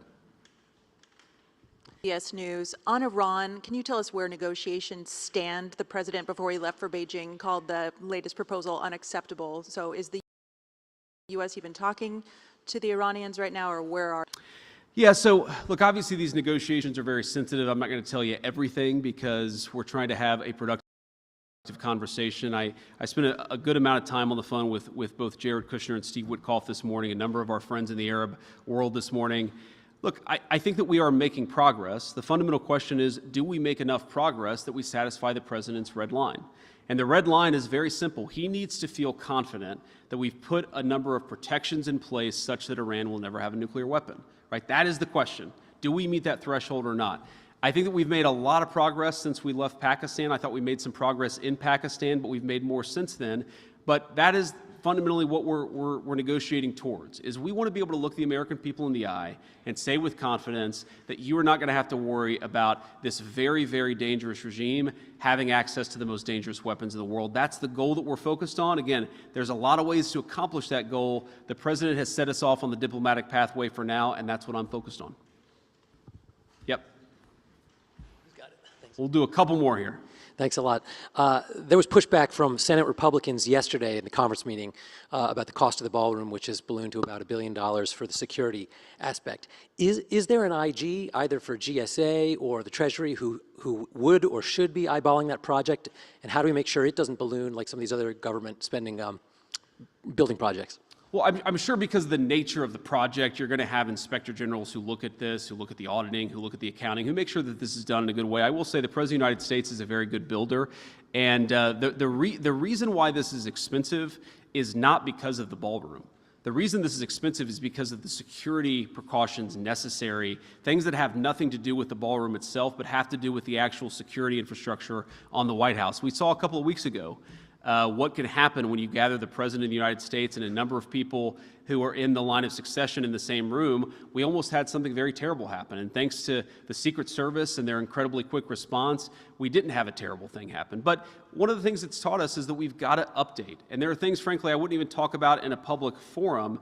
There are parts of the there are parts of our national security, and there are parts of the international sort of world that are very, very dangerous. And the president needs to be protected. The senior officials in our government need to be protected. And that's fundamentally what this is all about, is ensuring that on the White House grounds, we have what's necessary to protect the president, whether he's engaged in a state dinner, which of course is an important part of the president's functions, or whether he's engaged in the day-to-day functions of being president of the United States. Go ahead. Thank you, Mr. Vice President. My question is, what's your message to Americans as the Iran war continues to impact the economy, especially after yesterday's inflation report? Well, I guess my message to Americans is we know that we have a lot of work to do in order to deliver on the prosperity that the American people deserve. The president is hyper aware of this. I'm hyper aware of this. We talk about it all the time. We know that the American people inherited a very bad inflation crisis. Yes, the inflation number last month was not great, but take it back to the May of 2023 in the Biden administration, or take it back to even further. We're not seeing anything like what we saw under the Biden administration, and that's a problem in and of itself. Because what it means is that a lot of Americans saw their wages eaten away under the Biden administration. They saw the values of their paycheck eaten away during the Biden administration. And one of the things we were elected to do, of course, was to fix that problem. And I promise you the president is laser focused every day on fixing that problem.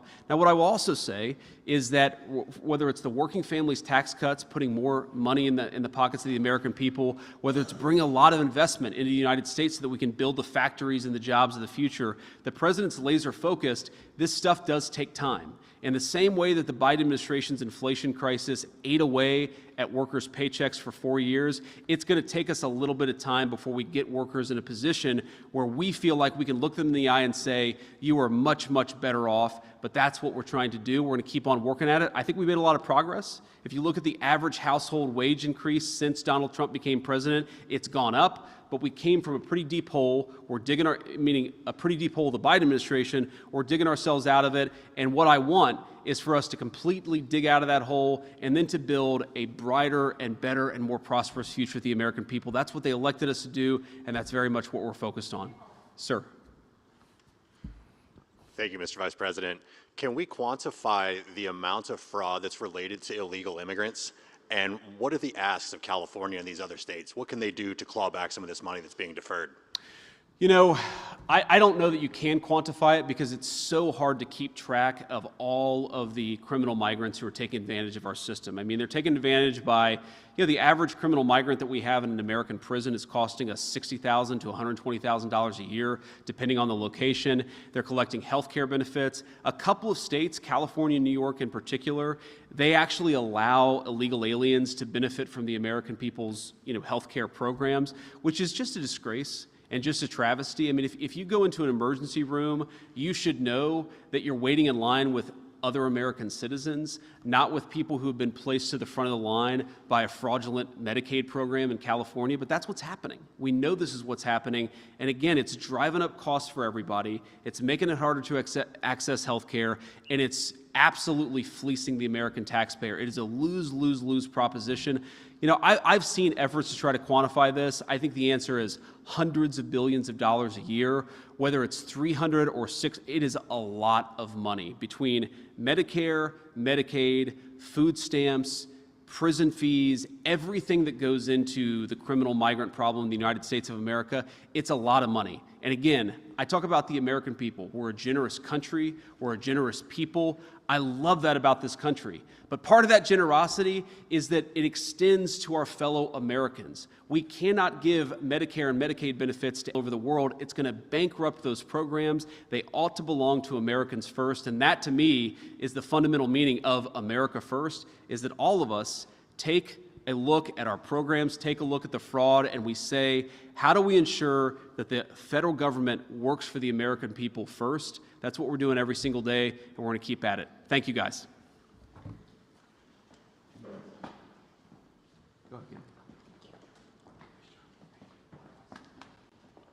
All right, thank you for joining us for our extended coverage, including the Vice President's Fraud Task Force briefing. My name is Rick Robinson. I'll be back tonight starting at 7 p.m. Eastern for Inquiry right here live on KLRMradio.com. Also for our Digital Beacon News folks. Not sure when we'll be spinning that one up again. We usually save that for news and special events. Bye, everybody.